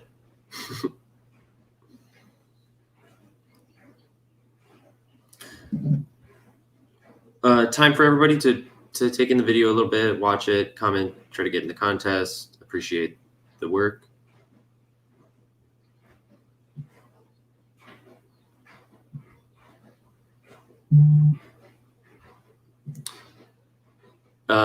I haven't listened to any of the audio. I'll watch it later. I was listening to everybody here, but it looked great. I saw that he sailed off into the sunset. What was he on the jet ski? What was he saying at the end?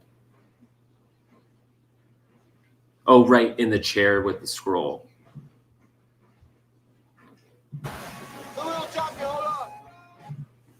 Right, yeah, I saw that. I mean, that's great. That's being completely selfless with their marketing.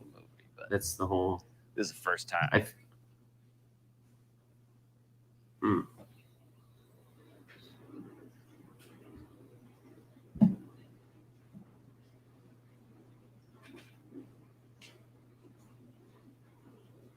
Yeah, agreed.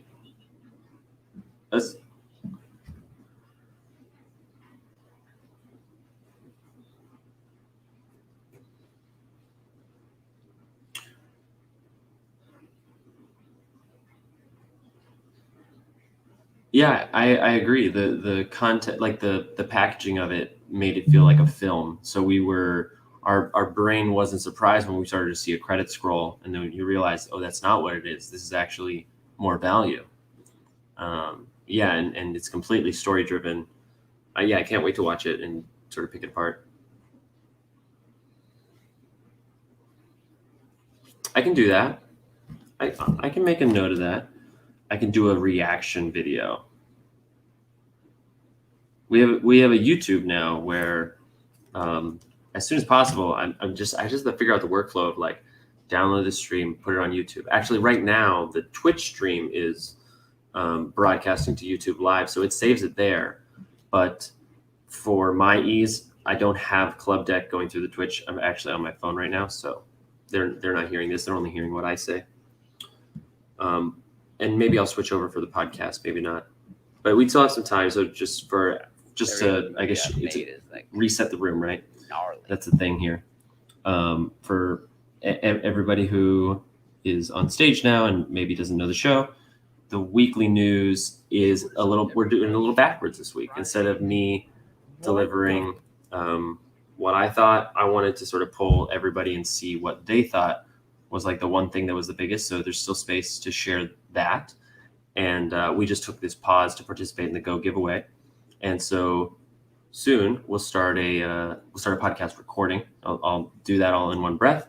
And this show for me goes until 10:30. And then, you guys can leave the room open and chat and do what you please. I have to go to a meeting in California, and then I'll be back streaming tonight at 11:30 with Brian Reimer. Yeah. I don't know if anybody else had something they wanted to contribute for the weekly.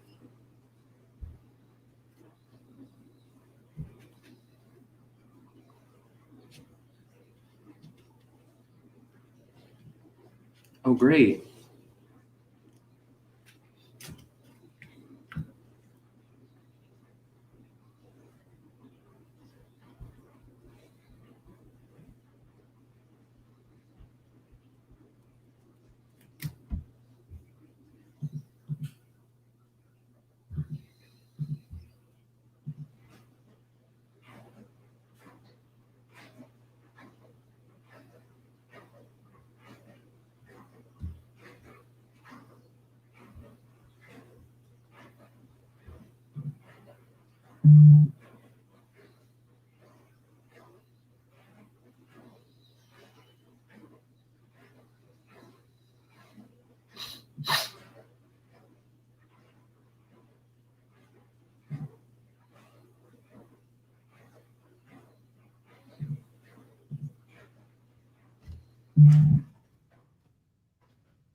Nice.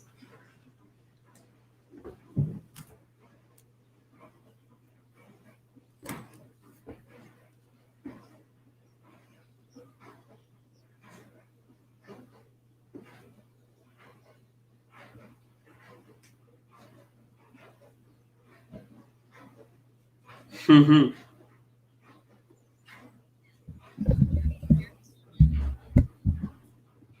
Yeah. Yeah, Eddie picked it up. Thank you, Eddie. Pretty sure I saw him in here. Yep. There he is.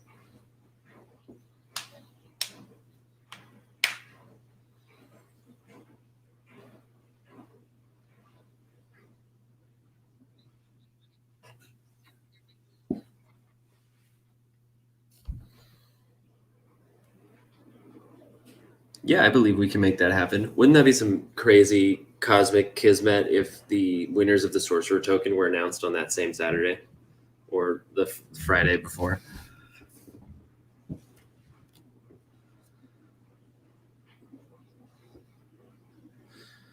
Yeah, well, Gary posted a video on Twitter today where he said that I will do my best to play. I think I can play it during the weekly recap. But he said something effective. I know it's been quiet, but it's about to explode. He shouted out Bored Ape Yacht Club that had a 600% gain over the last 24 hours in their floor, and talked about Gift Goat registration is up. Hangout Hawks are getting their first appointment very soon, and he has 3 other major collaborations beyond the time and place of VCon that he is ready to announce that will roll out in the next days and weeks. So yes, the radio silence, it's been quiet, but he actually ended that video by saying, "I'm about to get loud."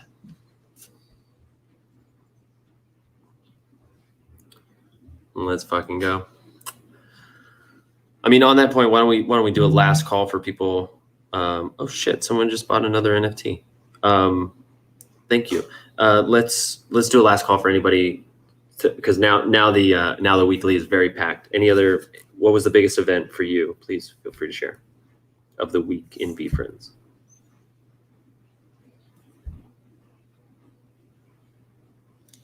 Oh yeah, gosh, there were some huge sales. Right, the spec floor went up to, I don't know, 20 something.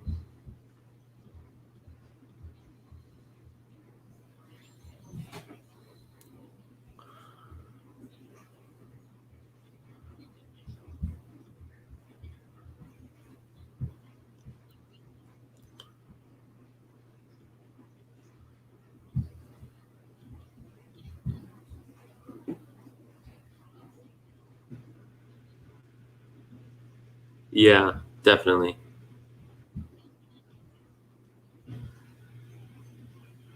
I was.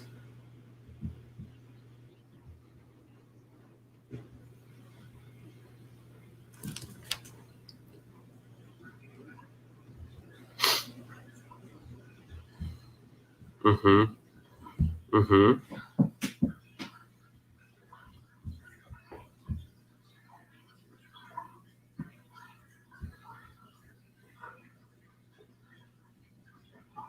Mm-hmm. Wow, I'm looking at the degendata.io site for the first time in about a week. And if you want to learn about technical analysis and charting, you should go look at the lifetime chart of the main statistics they have in when you go to VeeFriends on degendata.io, and I'll put this on the screen for Twitch when we record. But I've actually been saying since probably about July 11th that there was resistance at an average price of 8 ETH, because this chart is the total sales per day relative to the average ETH price, so the average of all sales. So on big days, that is like there's the last high that we've had was 46 sales with an average price of 6, followed by 12, followed by basically 13. And now we haven't passed it yet, but we're on our way up to make a new high. And like just the structure of markets, you either have a ranging market, a downtrending market, or an uptrending market. And since this whole thing started on May 11th, we were uptrending very clearly until June 26th. And then we came down and we ranged. And right around this time, I was saying there's resistance at the average price of 8. And if you look at the chart now, it's very clear that after spending 2 or 3 weeks here, we dropped to an average of 5.3, and then we came up to 11. I know maybe this isn't as clear. You're not looking at the chart I'm looking at, but just imagine we're below 8. We go well above 8 to 10.89, and then it comes back down to 8.49. And that is what's called a support resistance flip in technical analysis. Like there was a level on the chart around 8 ETH, 7.5 to 8.5 that was acting as resistance. And once we surpassed it, we came back and tested it for support, and it held. So now we're on our way back up into an uptrend. If we can, it's definitely a higher low. If we can get above 12.96, which I think is inevitable with announcements, we'll be back in at least a temporary uptrend for all VeeFriend tokens on average. Big news, big news. Did that make sense for somebody who doesn't understand what I'm talking about? Anybody? Okay, good, good.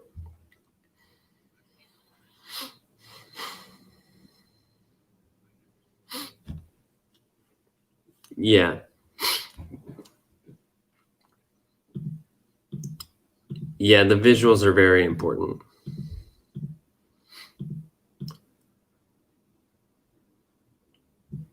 Well, cool. Then let me set up for the podcast. I'm going to switch to my club deck so that the audio is captured in the podcast as well. Yes. Yeah, there were a few Go sales this week. Off the top of my head, it was I think it was actually the one like right before the Perspective Pigeon. I can take a look really quick.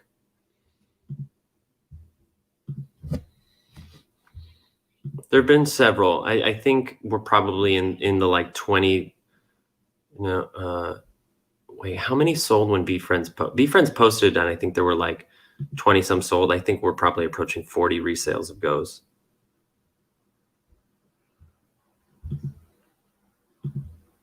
Which one? The Epic?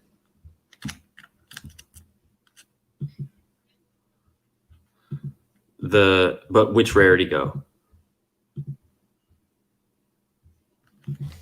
Oh, okay. Yeah, Go's are selling. I mean, Go's are.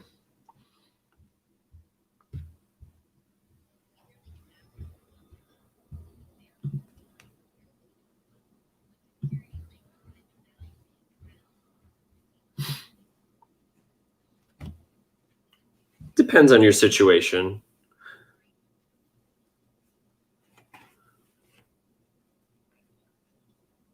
Of course.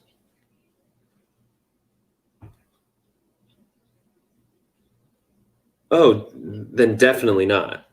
Definitely not. For me, that's what I'd say. Yeah. I mean, there were 25 Go's sold back on June 28th. So I'm inclined to believe that we probably doubled that in July. But I don't know the exact number.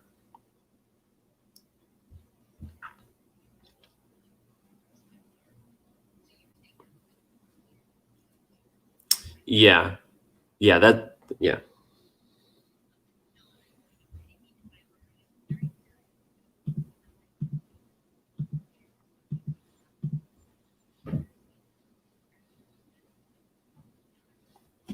I think it's probably five to 7 times the value. I think right now it's probably maybe 2 to 4 times, 2 to 5 times. Maybe that's a little much.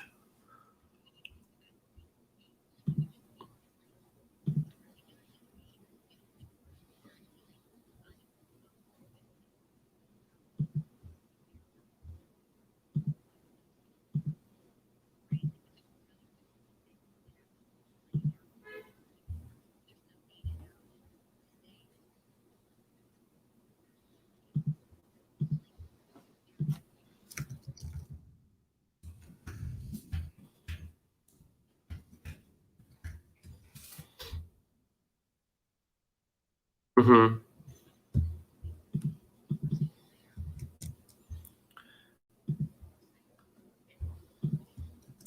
And you said it well. You said it well.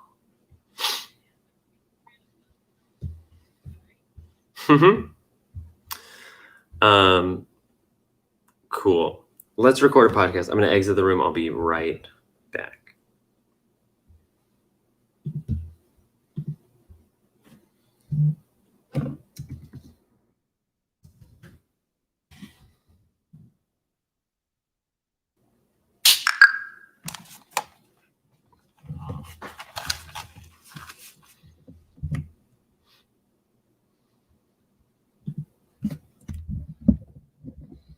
Everybody loves a good one.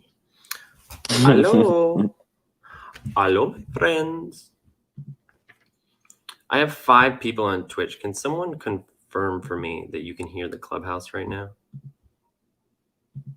You should be able to. Can someone in the Clubhouse say something? Yeah. Hello. Yeah. Okay, What's great. Hello. Yeah, thank you. That would be helpful. Hello from the Clubhouse. Cool. And I've also got Chrome. Okay, so I can play. Let me just queue up this Twitter video that I was talking about and share that screen. The level of systems engineering that you've had to master to put this channel together the way that you have is impressive all on its own, Jeremy. Hey, thanks. I appreciate that. I've come a long way, haven't I? And, you know, it's only going to get better. I can't tell you how like a child I feel in this whole process. In the sense that, especially now that the scholarship thing has passed and it's out of my hands, like we actually get to begin. And there was just a confluence of things where Alex, Cam, and Carly and myself, we just like weren't able to really connect for the last couple of weeks. Cam stopped booking the community chats. Carly's on vacation. Alex is producing a show in California. So I've really been a one-man band for a couple of weeks. And it's finally coming back. And like in the way that Gary is like August is the month to double down, triple down. I feel like strategically that's what's happening right now with the profile and what, you know, will roll out into September and, you know, going forward. So I'm excited.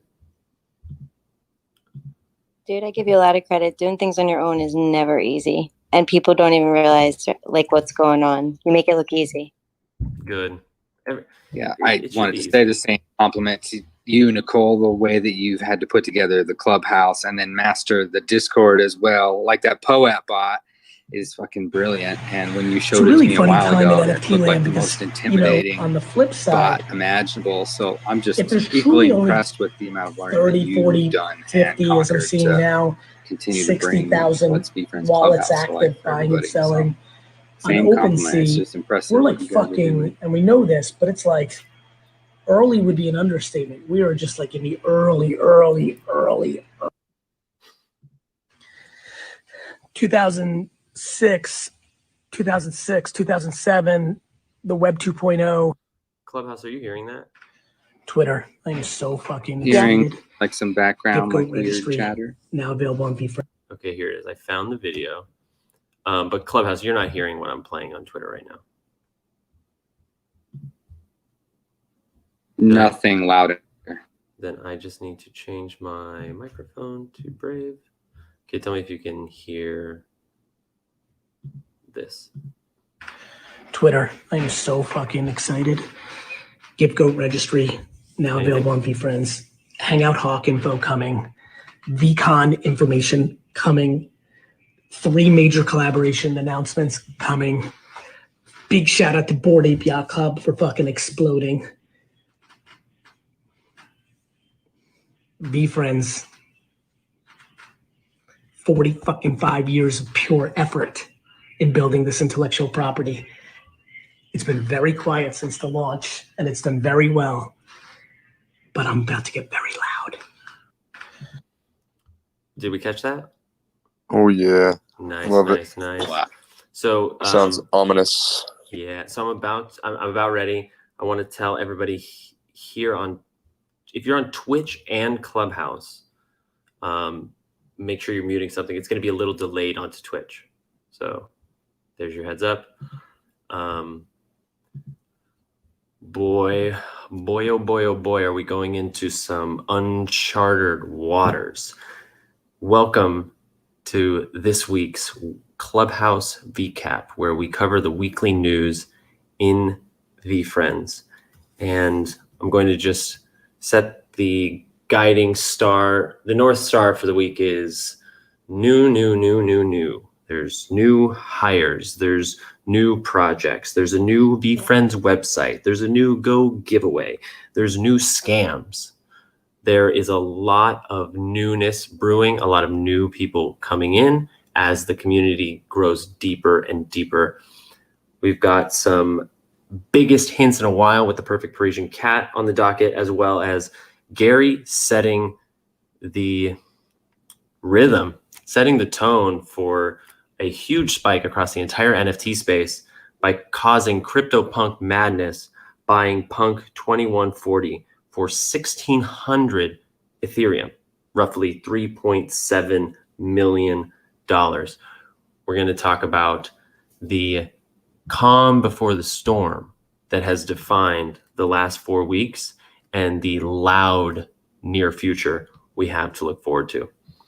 My name is Jeremy. I'm the Heart Tripper number 7, and welcome back to the show. Look, I'm going to take a breath there. Nice.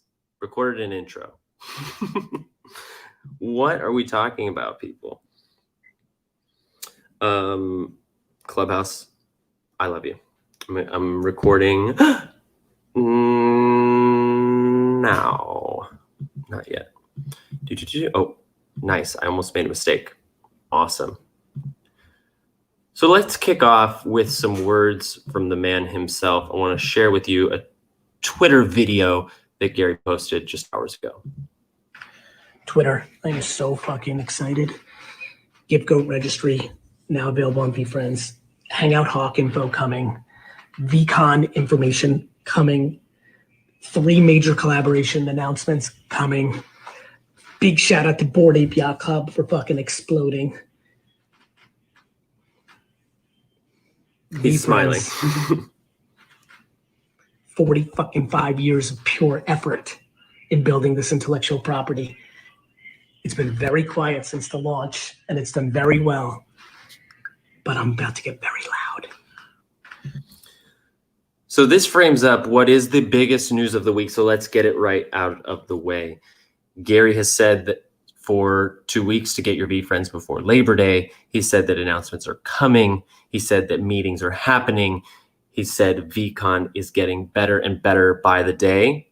And he's now confirmed that there are 4 announcements which are coming to us in the next couple of days going into weeks. He said in the Discord today it's a bit of a moving target. And we don't know specifically what the announcements are, but this is my guess. One of them is going to be the VCon location. Earlier in the week, he not announced the VCon date. He came into the VeeFriends Discord to tell us to keep May 19 to 22, 2022 blocked. Now, this is very significant, and although he didn't say VCon is, this is why I believe this is VCon. Number 1, it's a 3-day range. Number 2, it spans Thursday to Saturday, allowing people who need to fly home on Sunday and get back to work on Monday. Number 3, he's never asked us to keep a specific date blocked. He's dropped hints about November for the book release and January for Series 2, Labor Day for announcements to start rolling out into actually execution. But he's never given us a range. He's never asked us to keep it blocked. And it seems all but certain that May 19th to the 22nd of 2022 will be the first ever V conference in, can't tell you just yet. My bets are on Austin, New Jersey, or yeah, no more speculation. Let's go into the facts, shall we? VCon. That's going to be one of the big announcements. Number 2, I think we're going to hear a character announcement, character collaboration with a company. It could be this biggest hint in a while from the Perfect Parisian Cat. And this is significant. I know we see Gary constantly dropping links to different tokens on OpenSea, making a comment, saying he loves the art, whatever. It turns out, and I know this thanks to someone in the Discord named Thomas Laird, who created the Gary V Discord Bible and also launched his own YouTube channel called VeeFriends Expivia and a Twitter handle called VeeFriends U, where he's doing daily content on Discord updates. He compiled a Discord a Google Sheets list of every mention by Gary Vee in the VeeFriends Discord of any character and what the context is with a few qualifiers. It's extremely helpful. And so quantitatively, we can say that Gary has used the word hint to refer to a character only 18 times. I was shocked by that. I actually felt like it was much more, but the man has data. He said for the perfect Parisian cat, not only that it was the biggest hint in a long time, but he also posted it in announcements. And Gary likes to use announcements from time to time, but it's irregular for him to post a character link like this with a hint in announcements. And let's just make a conjecture that we know Gary Vee was involved in the inception of Stoner Cats, which is a large NFT project that launched by Ashton Kutcher, Mila Kunis, and the creator of Ethereum, Vitalik Buterin, in the last week or so. I think it's been 8 to 10 days. It's very possible that at that inception, connections were started to be made about the perfect Parisian cat. It could be a Cool Cats overlap, but I'm leaning into this idea that Gary Vee is actually in the core team of Stoner Cats and is well aware of how that project is unrolling. He hasn't dived into what it is, but trusts Ashton and Mila, which is what he said in the Discord. So whether it's the perfect Parisian cat or otherwise, I do think one of the 4 announcements will be a character collaboration. I'm going to give the other 2 jointly to spectaculars. While there's a lot of other things that Gary could reveal, he's certainly going to be sending out gift goat gifts in the next 30 to 45 days. He's going to be announcing when the first Hangout Hawk session is very, very soon. I don't think that's going to qualify in these 3 major collaborations.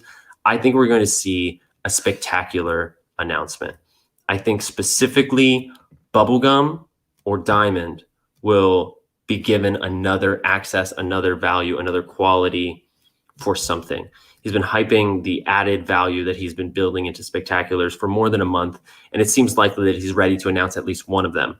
And I think the 4th may be a category-wide, or rather rarity-wide announcement for the benefits of spectacular holders. Maybe that is the added value specifically at VeeCon that gets announced with the time and place. Maybe it's something else. Time will tell. Okay, taking a breather. How are we doing? It's a rhetorical question, but you can answer.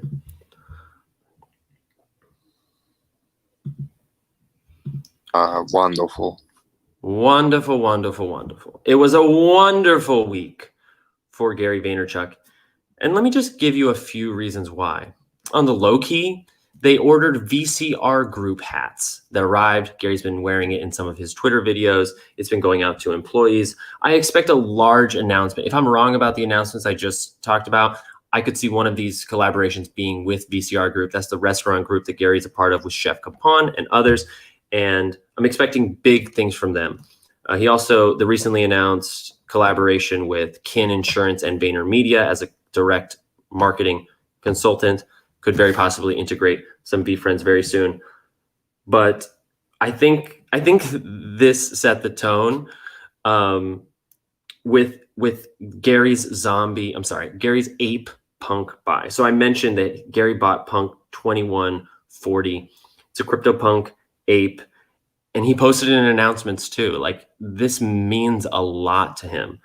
I actually wonder if this is financially a really good move for him, because he gets to claim a big loss on the US dollar value of some of the Ethereum he earned through the VeeFriends launch. But that's a question for another time. Gary must be very pleased to now be holding 59 CryptoPunks, and this was his first ape. So significant congratulations for Gary Vee. A lot of other great things happened in his universe, not the least of which was Minnesota Rocker, his gaming team in Minnesota that he's a partner in, had a very special victory. I'm not sure who they were playing. I'm not in this world. What I know is they were playing Call of Duty and they were down 0-4, and they somehow pulled off one of the most epic comebacks in all of Call of Duty competitive history and won the match 5-4. And we know Gary Vee loves competition. We know he loves a comeback, and I can only imagine what kind of fire this put in him to make deals and get things confirmed in the last few days, which led into today and the day before of him coming into the Discord to say it's happening very soon. The other reason he announced that today is because in wider NFT news, Bored Ape Yacht Club had an amazing week. After coming up to a 10 ETH floor, at least buy it now prices, in the 24 hours after that, they had a 600%, or I guess that's not quite accurate. In the last 24 hours, Bored Ape Yacht Club has had a 600% increase in the price of their floor. And it's a sign of swelling and greater movement in the entire space. After Gary bought his ape Punk, someone else bought another ape for like $5 million, even more than he did. On that same day, someone came in and bought 55 CryptoPunks off the floor in a matter of 8 minutes. There's been a huge amount of new money and onboarding, people buying their first ape and their first punk for wild amounts of money. And beyond that, OpenSea as a trading platform, in that 2-day span where those 2 punks sold and there was so much activity on the platform, did more revenue in those 2 days than they did in the entire previous year of 2020. So take that in for a moment. And yet we are still so early. There are several new projects that launched this week. Another quality of the week is Gary Vee is actually single-handedly spiking and pumping the market, not out of some intention to pump and dump, but by simply the platform that he has and the amount of people that are paying attention to him. When he goes live and talks about World of Women that recently sold out, which is a project that he minted, this female team that is giving back not only to charity, but to their owners with a lot of great fundamentals behind. He decides he likes the project, shares it with the VeeFriends Discord before they're done minting, which a lot of people were able to win on. And then 2 days later, goes live on Instagram to tell people that he's changed his bio link to the collection for World of Women. And we've seen a huge, I mean, I want to say it's like a 500 or 600% in increase in price from the minting cost, which was maybe 0.05 or less. Don't quote me on that. It was 0.07 and they're currently at 0.37. Thank you to VectorBot Tim, who's educated me that they were minted for 0.07 and that currently the floor sits at 0.37. So it was a good week for Gary Vee, to say the least. And that I said that in such a way to like close that segment, but let me also add that in this realm of Gary Vee, this is really what I'm trying to get to, is like, as a leader, Gary Vee is using his influence to move the needle in projects that he thinks are based in kindness and have the DNA and the legs to make it long-term. And he knows as well that he's giving a lot of power to underdogs that could potentially change the course of their careers. And while World of Women had a shot on their own without Gary Vee, there are other artists. He has asked for multiple calls on Twitter for people to just simply share their collection, specifically asking if you've started in the last 2 months and you haven't sold, or the last 2 weeks, or you're still minting, share your project. We see a lot of action from Gary Vee in the VeeFriends Discord. He's constantly engrossed in building this project and new collaborations and running VaynerX. But at the same time, there's a lot we don't see of Gary being active in other Discords, whether it's the Deadheads Discord or the EtherRock Discord. Even today, EtherRocks, this project I just mentioned, he shared on Twitter today that there will be projects minted before 2021 that will have a perpetual advantage because the blockchain remembers that they were minted earlier than the rest. And so they will have that as a unique quality. And he eventually shared and brought attention to EtherRock, which is a project contemporary to CryptoPunks, came shortly after in 2017. And in compared to CryptoPunks 10,000 supply, EtherRocks has a 100 supply on a bonding curve. And there were something like 30 of these rocks that had been sold, and they'd been not minted since 2017. Within a matter of hours, EtherRocks, within a matter of minutes, EtherRock started to sell. Within an hour, they were 50% sold out. between when I saw it at what was roughly 6:15 Eastern time, PM today, August 4th, and by the time I recorded this podcast at 10 p.m. Eastern time, they were at 98 rocks sold. And currently the 98th has sold, 99 is on deck. There are only 2 of these rocks left. So, you know, I don't want to say that Gary did this single-handedly. There are people, developers on the team of this project that are moving the needle in this community as well. There's an active subreddit, there's a Discord that's making moves. But I would be remiss to not acknowledge the powerful impact that Gary has by co-signing a project and bringing it to Twitter's attention and to the Discord's attention.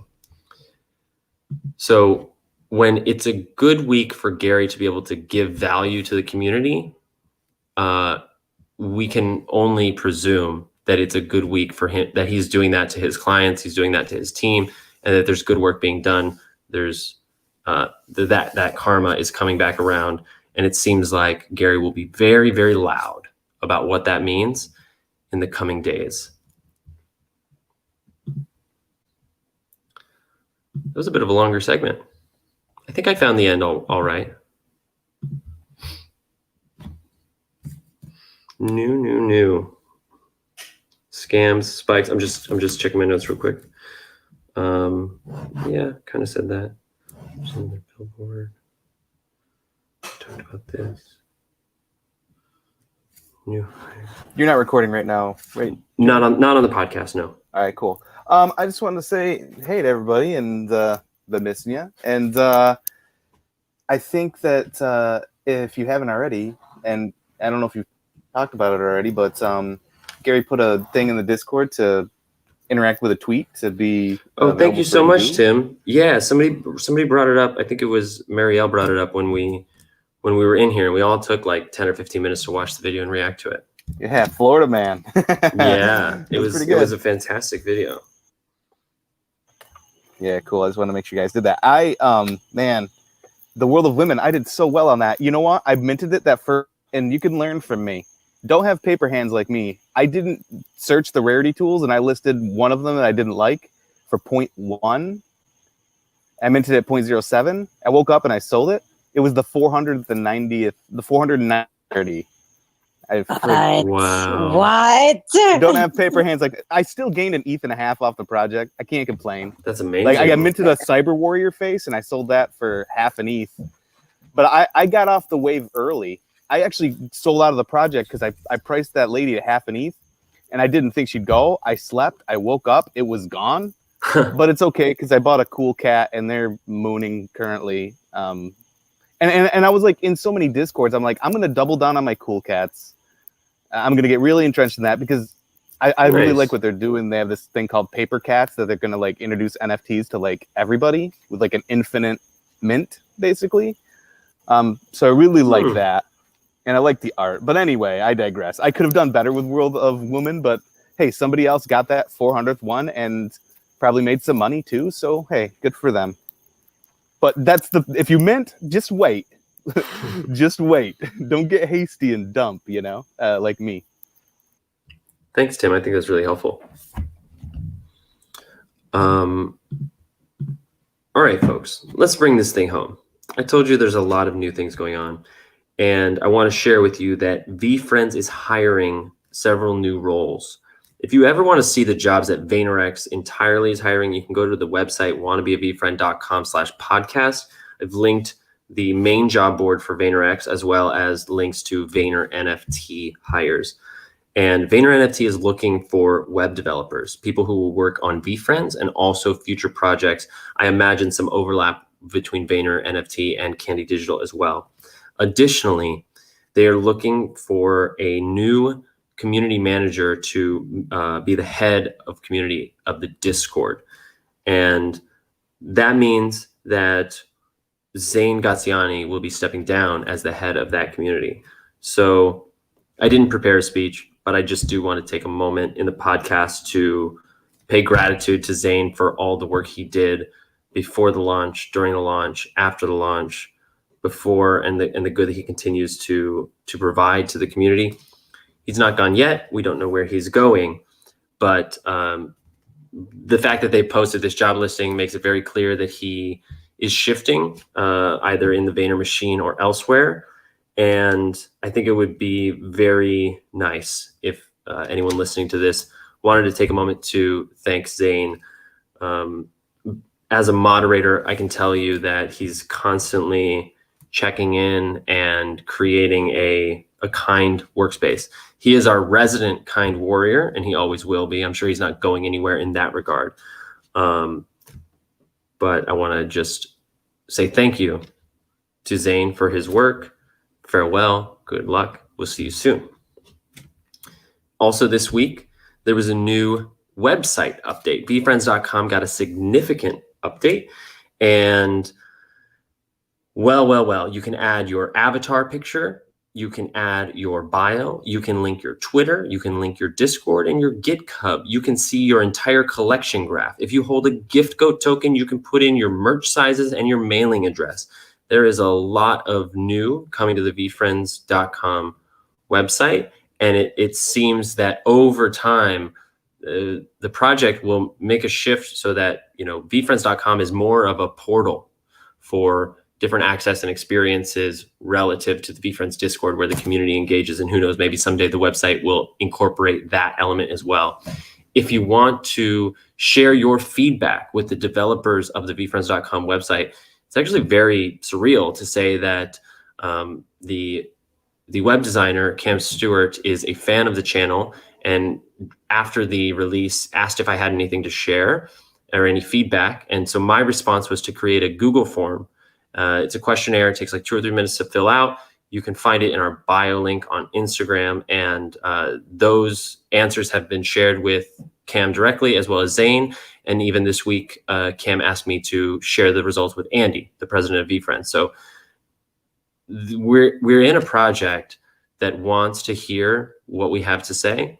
And, if you have something to say, we should take advantage of that privilege.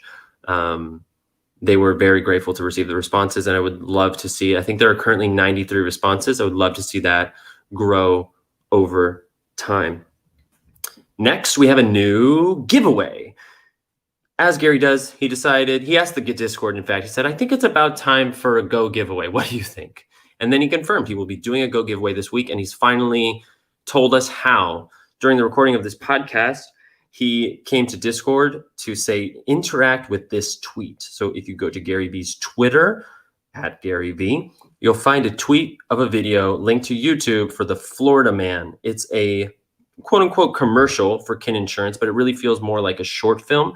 I'll be doing a live reaction breakdown of it in the future, but for the Go giveaway, know to comment on the YouTube video directly and leave a comment on that Twitter thread in order to enter yourself in to win the next Go giveaway. We already talked about new projects, relative to World of Women. But I want to shout out What Did Adam Say, who is a member of the community who just created a new project. I can accurately tell you the name because I have it called up here unless I changed my screen. Of course I did. I think it's right here. It's called Terra. Adam, help me out. Terrapia. Okay, well, I screwed up that one. Find What Did Adam Say. His project is doing the good work that he shared with so many of us, restoring the soil through planting hemp. And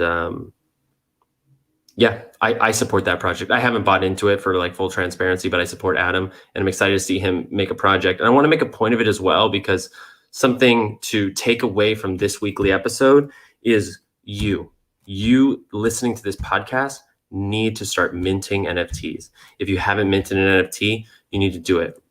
It's totally fine to mint something you don't care about and burn it and get used to the process, because this process of creating and developing IP and stories and collectability is not going away.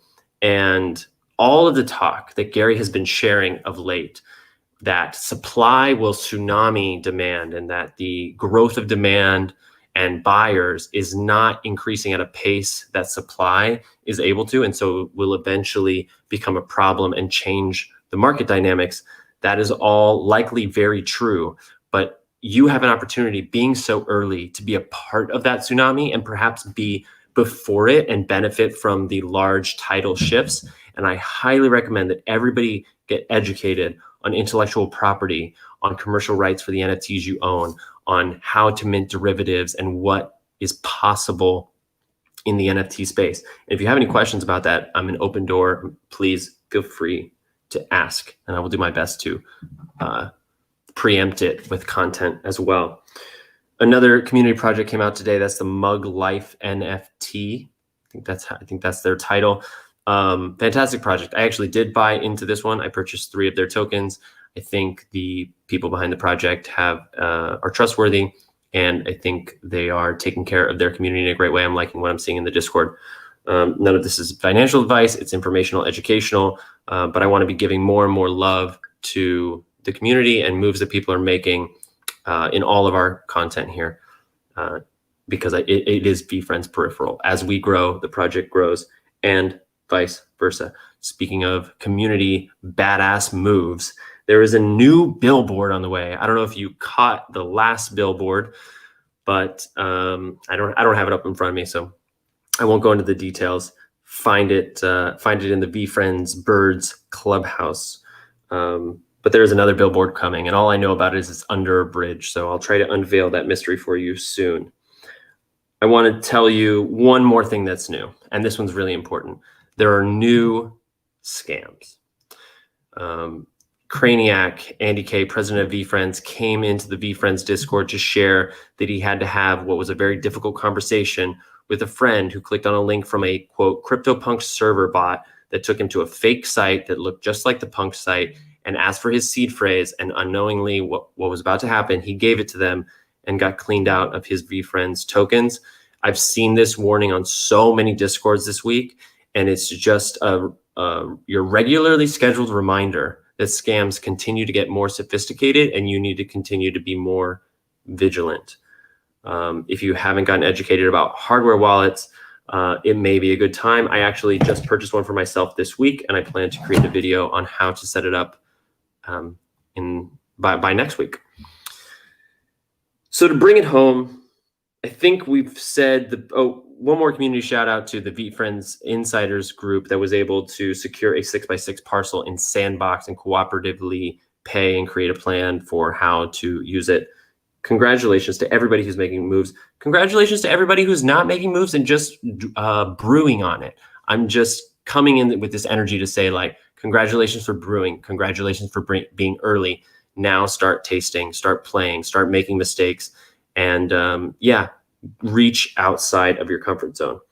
On that note, as a channel update, I'm reaching outside of my comfort zone by attempting to flip NFTs. It's not that I've never successfully sold anything, but I've never successfully flipped anything. And I want to participate in that part of this community. So a third of the revenue from the Flame of Purpose NFT that we launched last week is going to a fund to purchase and sell NFTs, where I will share with you what I've purchased and how much it sold for. So far, I picked up a Fame Lady for 0.25 with a rare background that I'm hoping to hold on for a month or so and see how that does.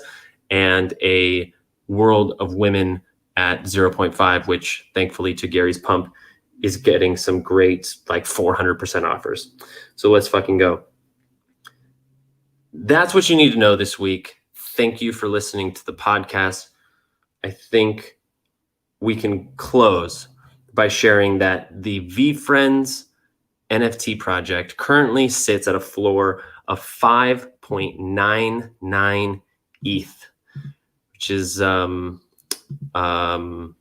which was inevitable in retrospect, right? In the last 24 hours, VeeFriends has done $1.2 million in sales, and all time has exchanged $22.9 million and currently sits as the 13th most traded project according to cryptoslam.io. I'm also very happy to report that VeeFriends seem to be, as the entire NFT market spikes, returning to an uptrend. We were ranging for basically the entire month of July, and we've just seen a support resistance flip at an average price of 8.5 Ethereum. So it'll be very interesting to see what happens over the next few days if we remain above 8.5 and really see it act as support. That is the news. That is the VeeCap. That is the podcast. I am Jeremy. I'm also the Heart Trooper number 7. And that was Jeremy Knows. Done. That was a long one. Well. Jeremy, I think you got the floor wrong. Is the floor 6.75 right now? If something just sold, since I checked that statistic in the last 30 minutes, then yes. 6.75. I think you said it was like 5.8. I meant to say 5.99. I don't actually know what I said. According to OpenSea right now. I think you did. Oh yeah, it's 6.75 now. Well, you know. Jesus, it's what? How many till 7? Well, 5 till 7. But you know, we have to acknowledge that the floor is not necessarily 6.75. That's just the buy it now floor. The actual floor is probably closer to 5.5. Oh, I always just go to the. What do you do to find that? You do the auction?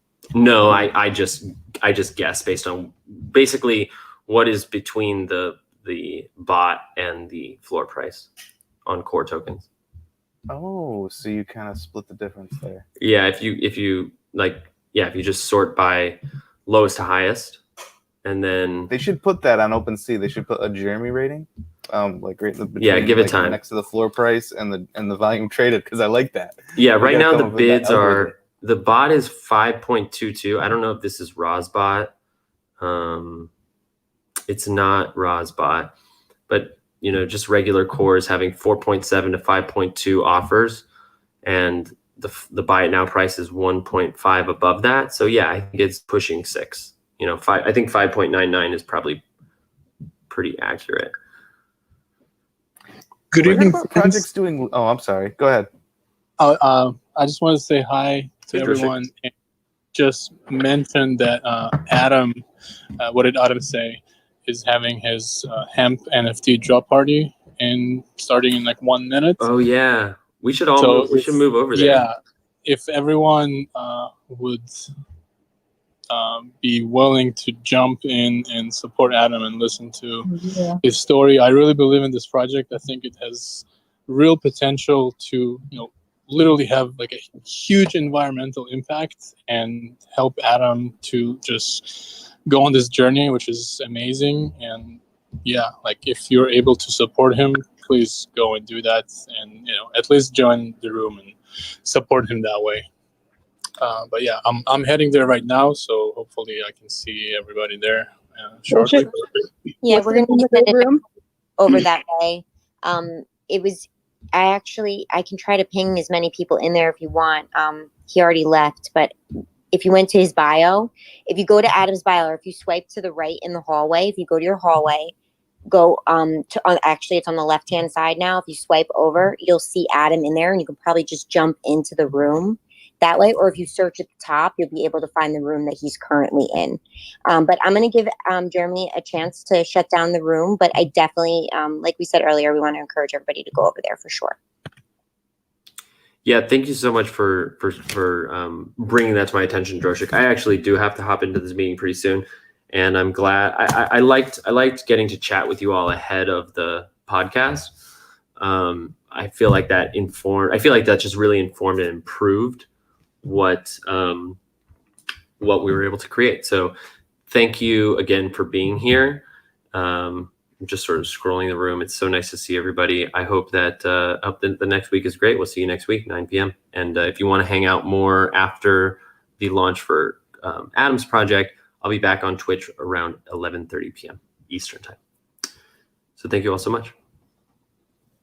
Jeremy, I know Joshik just came and invited everybody over to Adam's room. I do want to still give you the time right now. We can definitely hop in and catch up with Adam in a few minutes. Did anybody have any good questions call. for me? He spent a lot of time going through this, and we just had this update and stuff. I know Adam's going to be jamming for a minute, so he'll be fine if we're a few seconds late. He's super chill. I just want to give everybody the time and attention here who has spent the last hour with you to open their mics if they want to ask a question or bring something up. I don't want to just like shut the room down on you. I know you have an appointment though, Jeremy. So I just, I want to be mindful of both. So I'll be quiet. Yeah. Yeah. Please, if somebody does, go ahead. I can take 5 minutes.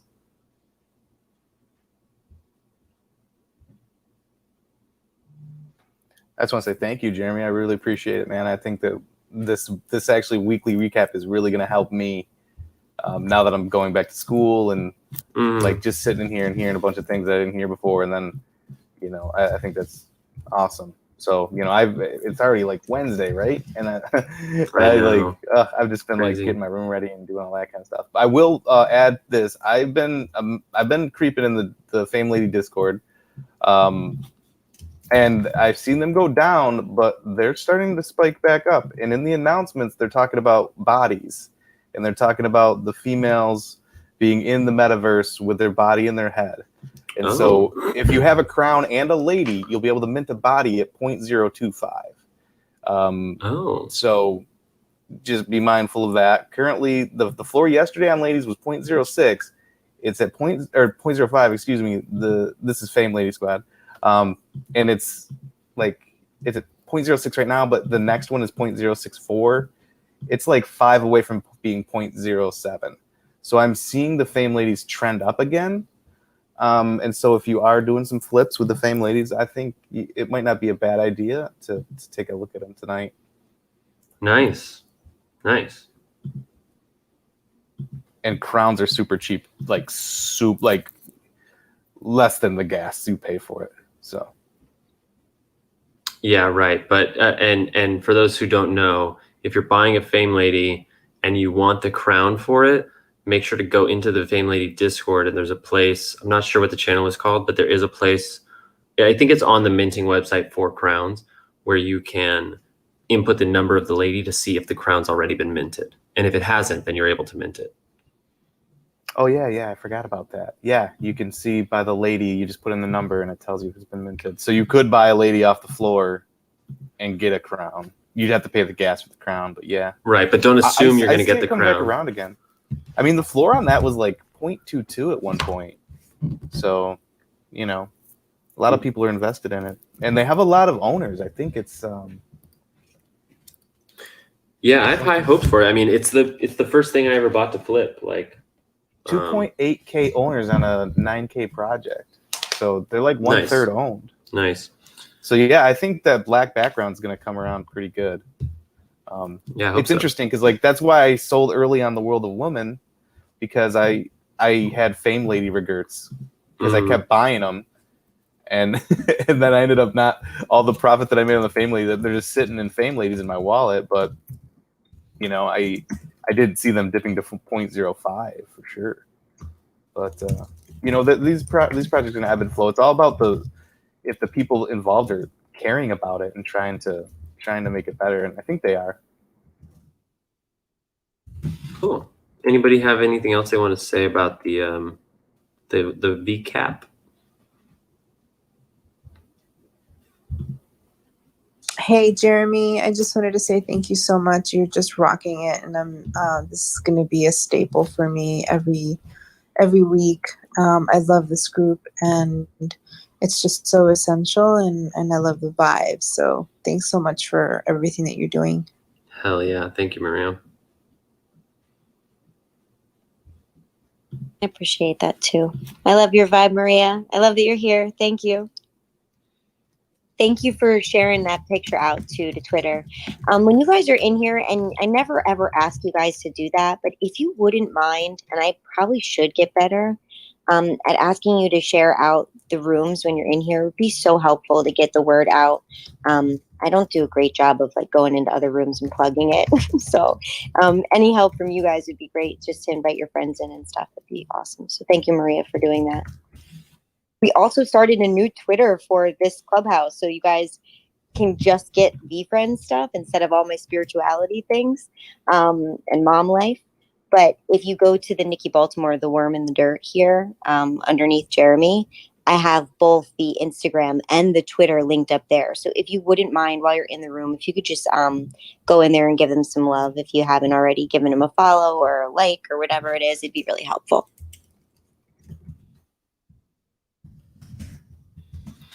Let me also share with everybody that the Flame of Purpose NFT is 0.01 ETH. There's something like 400 left, so it's not necessarily urgent, but it's only on sale for another, I think it's like 5 days. I should have this memorized, but I don't. If you get it, I talked about dropping it 75% if we got a certain achievement on the profile. That hasn't happened yet. I'm not sure it will, but I did decide, because there are many of them and I want them to sell out so that hopefully folks can benefit from the secondary. If you buy one, I'll send you a free one. So a lot of people who have already purchased it have received their extra. It's basically buy one, get one free until they're gone. And we also made a second one. So the Flame of Purpose is the Sorcerer's Torch. And then there's the Sorcerer J Revealed, which imagines me having successfully completed this Sorcerer's Quest. There's only 55 of those, and they're listed for 0.05. Both of those are on Polygon, and they're on sale for another week. And if you support, your resources will go to holding ETH for a third, to getting the Achievement Unlocked project I've been talking about fully on chain for 1/3, and to a fund to flip to see. I've already spent a lot of that actually on that Fame Lady and the World of Woman. But just so you know where the resources are going.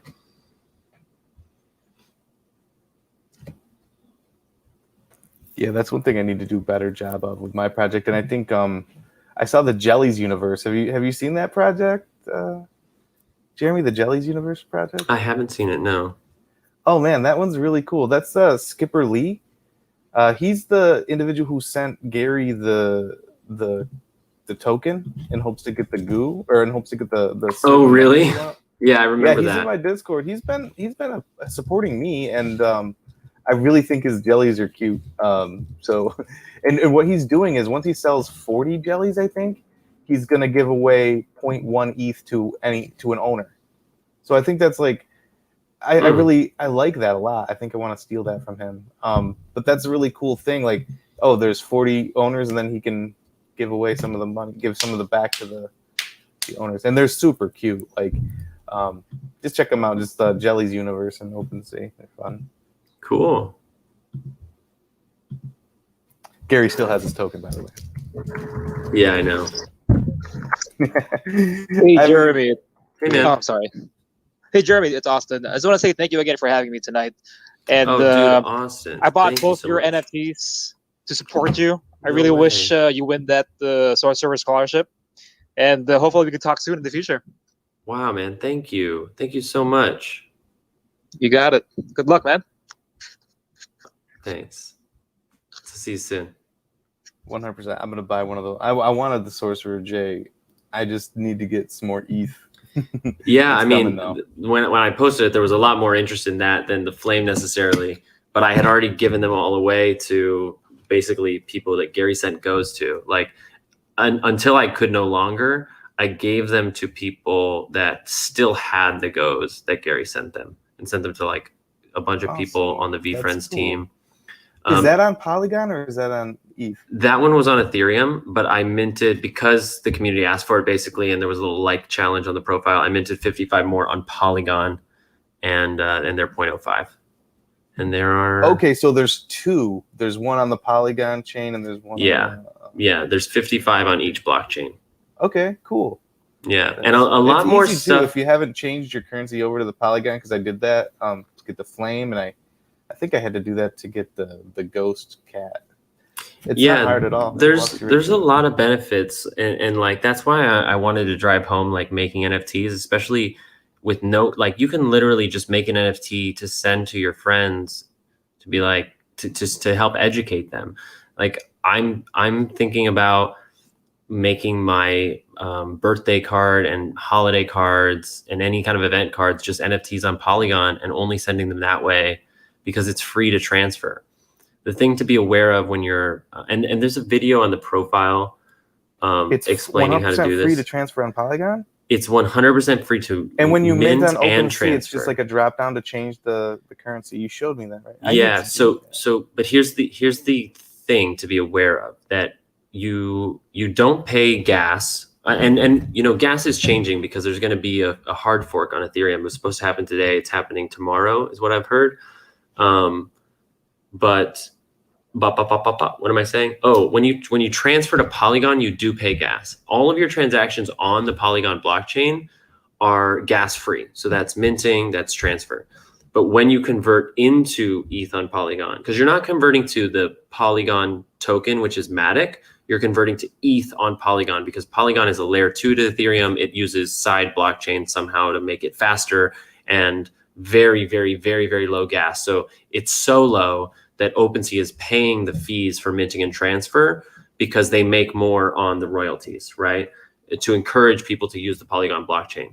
But when you convert into ETH on Polygon and convert back into Ethereum on Ethereum, you do pay gas. So when you're going to engage with Polygon, send at least 2 transactions worth of Ethereum, basically, right? Because if you're sending it just for 1 transaction, you're paying the same amount of gas you would if you were minting it on Ethereum, which, you know, is ultimately fine. You're not getting a bad deal or a good deal. But if you send enough for more than 1 transaction, that's when you start to, you know, save, you know, not really generate, but to save Ethereum that you would otherwise be spending on gas. That's a game changer for me, because I really want to give artwork to current bot holders. So what do you think is coming to the Flame of Purpose holders when Wannabe Sorcerers comes? Like, there is a reason I launched that first, and you can just airdrop it for free. It just takes the time.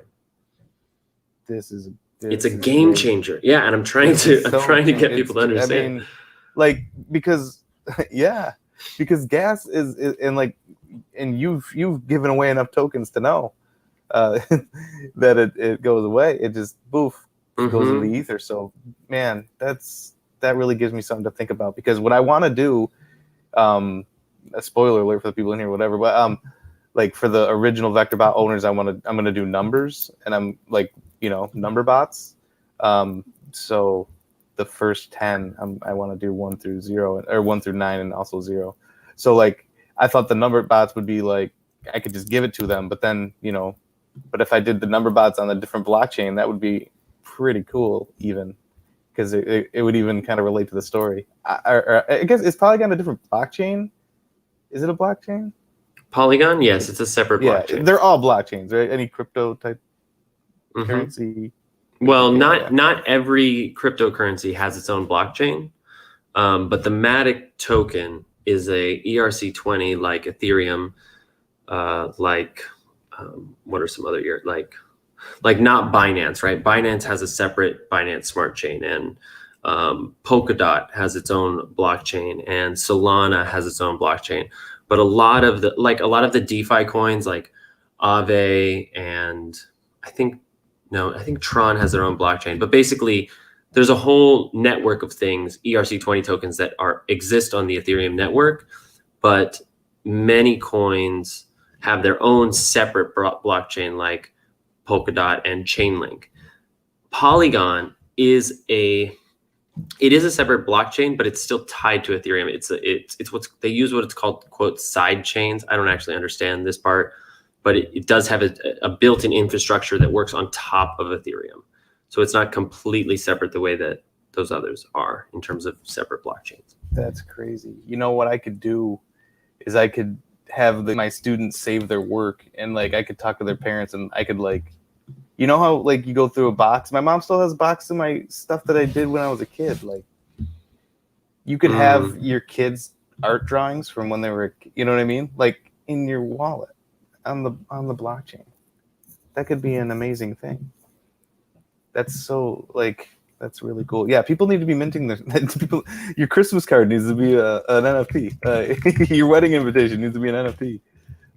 Yeah, I'm trying to convince Haley to let us do some kind of NFT scavenger hunt at the wedding. Where you go around and scan a QR code and get airdrop something. Oh man, that's cool. Almost like geocaching. Basically. I forgot I have a meeting to go to, and now I'm significantly late. I'm sorry I made you late. You can blame me. All right, buddy. Good. We love you, man. Thank you so much. Last call for anything. I do want to give one last call for folks. Is there something else? Closing time. That's the last time I'll ever sing in here. You're welcome. Okay. I hope not. Good night. I hope not. Okay. Okay, adios, everybody. Bye. Thank you, Jeremy. See you Thank soon. See you, buddy. Closing time. Open up the door, then let them in. Bye, Nikki. Bye, Tim. Bye, Eddie. Bye, Sanella. Bye, Katie. Bye, Dax. Bye, Carlos. Bye, Adrian. Go over and support Adam when you all are done here. See ya. Twitch. Sorry, Twitch. I've been neglecting you. 6 people are here. You're so cool. I have to jump into this. Where's my phone? Here. There must be a Slack link. So I'm going to. I guess I'll just leave the stream open. Calendar. I'm like super multitasking. Calendar. How do I find the meeting? Closing time.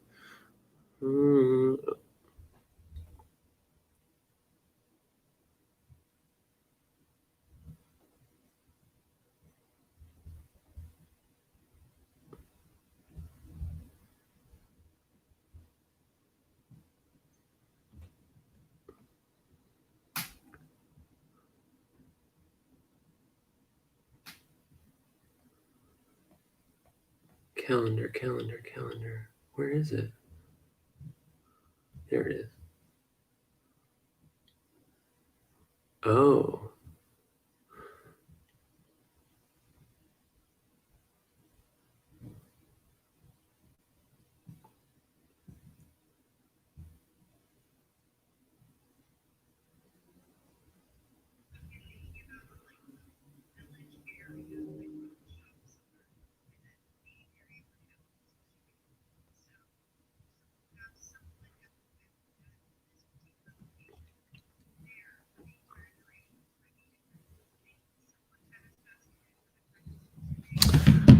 Okay. Muting.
Yo, Brian, I see you there, my friend. I see you. I'm gonna bring you up. I should be. Sorry, I'm just scrolling. What's up, dude? Not much. What, you're out in New York area, aren't you? Yeah, I'm in New York. Oh, dude, it's got to be what, 12:15 out there now? Yeah, my meeting. Yeah, it's 12:15. There's two folks here actually. Hey, folks. We're still streaming from earlier. Dude, I'm excited to meet you. Yeah. We've been chatting tons, but we never actually jumped on a call. I hate texting. I'm maybe I'm old school like that, but no, I think people have different communication styles. You know. Yeah, for sure. Yeah. So how's your day been? It's been great actually. It's been a strange day, but it's been a productive day. My fiance actually tested positive for COVID this morning, and luckily she has mild symptoms. Oh no. Very mild symptoms, but she was a little tired today, had a little throat thing, and so that characterized the day. Well, but the thing about it is, for her, it's really sad because she was going to go to a bachelorette party in Portland. But for me, I wanted the day off work more than anything in the world, almost. So I couldn't go to work because she tested positive. But then we both got rapid tests and they came back negative. So like, I don't know. But either way, I got the day off work. Yeah. I got to do a lot of good VeeFriends stuff. I got to like really be more prepared for the show tonight and the weekly recap. And I'm part of a theater company in LA called the Rogue Artist Ensemble. Okay. We do a lot of multimedia work, mostly puppetry based, physical performance based, immersive theater stuff. And I've done so much work with them over the years, like for the last 6 or 7 years. And I've been really unplugged since I moved to New York in November of 2019. Like it was just really hard to stay with it. And, I felt some guilt about that, and, but there's pandemic and things are what they are. And I just got to catch up with the artistic director, who's a close friend of mine, and chat with him for like 45 minutes after the meeting. And it was so, it's just one of those, like, he got to tell me that he bought a house like in LA that has a big barn where he can build his puppets and do his theatrical shit. And that's like cool. The last time I saw him was November 3rd of 2019, where I performed at his wedding. So it's like, it was just really great. And like, I got to tell him all about the VeeFriends thing, and it was a lot for him to take in, but like he didn't know what an NFT was. Like I gave him the whole thing. I was like, get your MetaMask, I'll send you an NFT. Like I got to onboard him and get him up to date. And he's like, I feel like this is your destiny. I feel like you're exactly where you need to be. Like no hard feelings about disappearing. Like we get it. So I feel very rejuvenated from that. And you know what? The train keeps rolling. Isn't that funny? Like that's what I find with the whole NFT world is it seems like it's like you can make it whatever you want it to be. 100%. Dude. Like I'm trying to educate friends and family and even just people on my social about what it is. And people think it's like a stock. Like I've done lots of day trading and stuff. People think it's like that, but I'm like, man, it's not the big institutions that are creating what this is worth. It's the communities and obviously the market per se, because that's what you're buying it with. But it's crazy, man. Like some of the projects I've been looking at this week and invested in some, it's pretty cool to see, people just kind of giving back and I'm excited for VeeFriends, man. Like that, I saw that video you posted about what Gary did. It's hard for me to keep on top of it. That's why when I started following you, I was like, okay, this is like, for me, I got 4 boys. My oldest is and we have a farm. We're about an hour east of Vancouver in Canada here. Cool. So we live in a little river town. Have you ever seen the movie like Stand By Me? I haven't, no. No? Okay. It's an old flick, but basically we like live in a town like that, right by a river. But yeah, life was just busy. I'm like, man, keeping up in all the Discords and Gary stuff. Like it's a lot. And I'm like, man, you basically nailed it. Like you found a funnel, which is just, for a guy like me, it's super easy to follow, but that guy's got to hire you, man. Dude, I hope so. He's gonna hire you. you know, I still have no expectations, but I don't know if he's gonna hire me for sure, but I feel like I will have a moment to meet him for sure. I feel like provided consistency, like, yes, the consistency for this first couple months has been notable, you know, and clearly it's brought a lot of value to people, but at the end of the day, it has to continue going. I feel like Gary might hold out on me all the way to VCon just because he knows I'm not going to stop, you know, unless he makes me a sorcerer and then he decides to take me directly under his wing, which will change the course of my life forever. You know, isn't that crazy? It is crazy. Oh man. But you're right. Like this is a life-changing space. Like I wasn't able to like put the word out because there was a lot going on, but Gary tweeted about a project today called Ether Rocks. And it's an older project, came out in 2017, and it never sold out. It was still minting. Ether Rocks? Ether Rocks. And there's only 100 of them. And this is what's so crazy. Somebody, I saw his tweet, and then somebody DM'd me. They're like, did you see the tweet? I'm like, yeah, I saw it, but I didn't look into the project. He explains to me it's a CryptoPunks contemporary, only 100 tokens, and there have only been like 30 that have sold.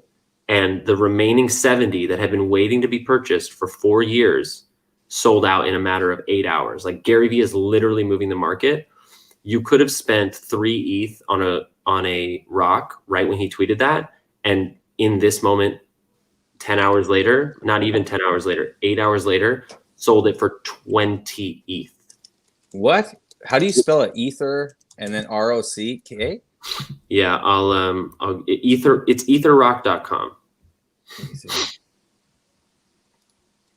It's absolutely ridiculous. Oh, here we go.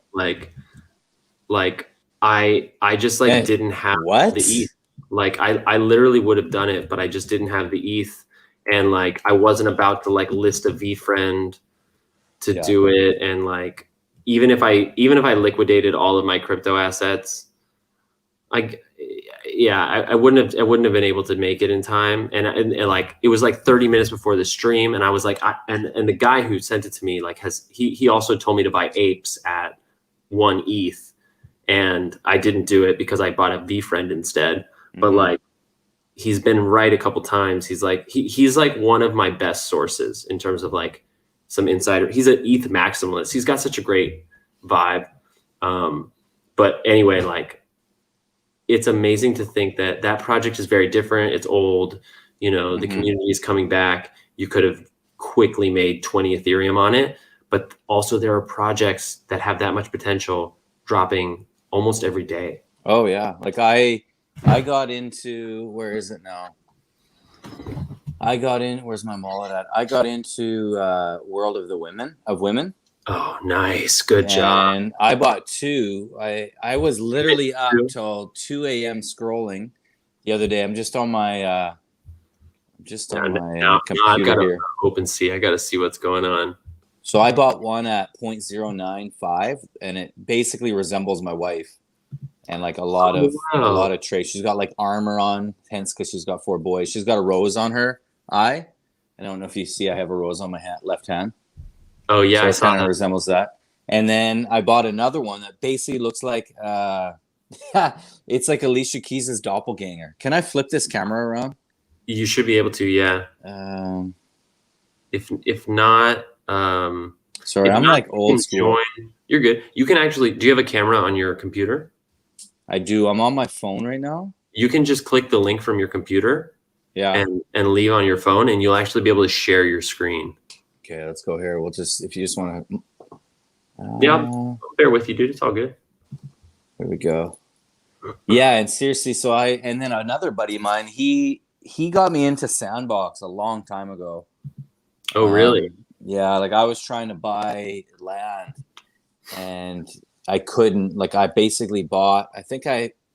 At the time, like I don't know what the lots were selling for, but it was like, I think $700 or $400. So I bought that much in, hold on. Let's see if you can, I bought that much in sand, like the actual crypto. There we go. Hold on. Oh yeah. You're going to have to leave your phone so you don't have the echo. Can you hear me?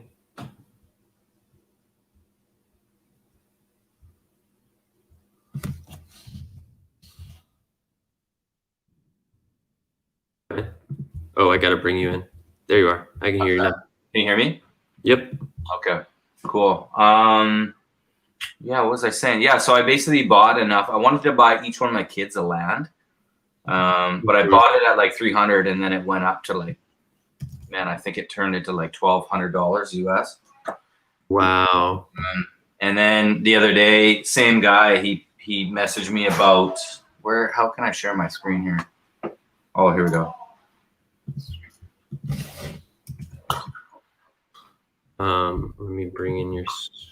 I don't see your screen yet.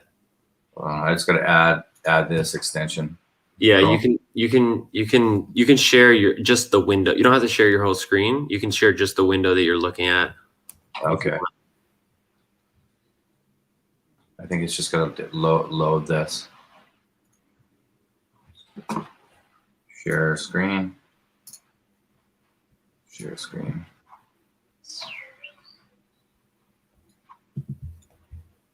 There we go. Let me know when you see it. Yep. Yeah. So I don't know if this is one. So I got into, where is my wallet here? So here's my wallet. I bought some of these Kongs. Have you heard of Rumble Kong League at all? I did. I saw some of those were selling. Yeah. So I minted them for 0.08 Ethereum. And I sold they sold out pretty quick, like within 24 hours. It's basically like a 3-on-3 basketball team or basketball league, and it's going to be on Sandbox. Okay. I guess you can earn coins, but yeah, they have the marketing director from Sandbox and then another marketing guy. So I was like, like anything, unless it's a VeeFriend. Like, dude, I put serious money on a VeeFriend, and I was just like, I said to my wife, I'm like, if Gary ever launches a project that I can invest in, I'm throwing 100%. Whatever at it, right? Like this was back before he had I remember started following him before he had 1 million followers. And it's just, once he kind of gets through to you, it's pretty wild. But I know I'm the same as you. Like I bought this stoner cat the other day and I couldn't get one I wanted to mint 2 at the launch, but yeah, it was, I don't know what were the community for it there. I don't know if it's quite there yet, but the first episode was all right. No, yeah. The first episode of the Kongs. Stoner Cats. Oh, I didn't. Oh, have they already put out an episode? Yeah, they got one. I didn't realize that. Crazy, dude. It's literally Ether Rock is literally pet rock, eh? Is what? Is like pet rock. Oh, right. I know what you mean. No? Yeah. Where is it? Yeah, they got one episode. So Yeah, Stoner Cats did good. I mean, it was also a mess. Like I know they had tons of gas war issues and stuff, but that's cool that they've already put out an episode. Yeah. I see it. It looks like they have at least 6 in the can. Yeah, the launch was pretty rough, but yeah. Did you lose any on gas, or were you no, because thankfully I couldn't get into it then, but okay. I bought secondary the next day. Oh, you've got an amiable anchovy, dude. Yeah, that's a sleeper. Like that could be a top 100 for sure. You think so? Mm-hmm. Yeah, I'm relatively certain. It's funny how I bought it because I wanted to buy the horse and I thought it was like the last day. Because I was like, man, everything, like anything, it was like hiccups everywhere. I'm like, am I going to be putting, half an Ethereum at this and it's just going to get eaten up in fees? And finally, I'm like, you know what? I said I was going to do this years ago. So I saw a Amiable Anchovy came up and I just basically bought it on a whim. Yeah. That's great, man. But yeah, I think probably Hype Horse is higher on my list, but the Amiable Anchovy is interesting for a couple reasons. Number one, it's one of the cleanest doodles. Like it's just a very simple, clean drawing. So I think artistically it has a little value there. Yeah. Also, it's a fish, and the fish have a really big community. Like there's a lot of underwater dwellers. So I expect there's going to be like a large group. I think that the underwater is going to be one of the cartoon settings. Yeah. When that time comes. Probably not comic books as much as like actual animated cartoons. Yeah. Number 3, Gary said that the amiable anchovy might have one of the funnest reveals of them all. Who said that? Gary said that. He said I think he used the word funnest, that it might be one of the funnest reveals of them all. So there is something that he has planned to reveal about it. It doesn't sound like it's a collaboration. It sounds like it's built into the character. Like it's one of the qualities, one of the Easter eggs of the amiable anchovy. And lastly, the amiable anchovy is the only token that I've found that has an error in the mint. And so because there's not, because it's unlikely that it was an error in the coding, it seems like there's a subtle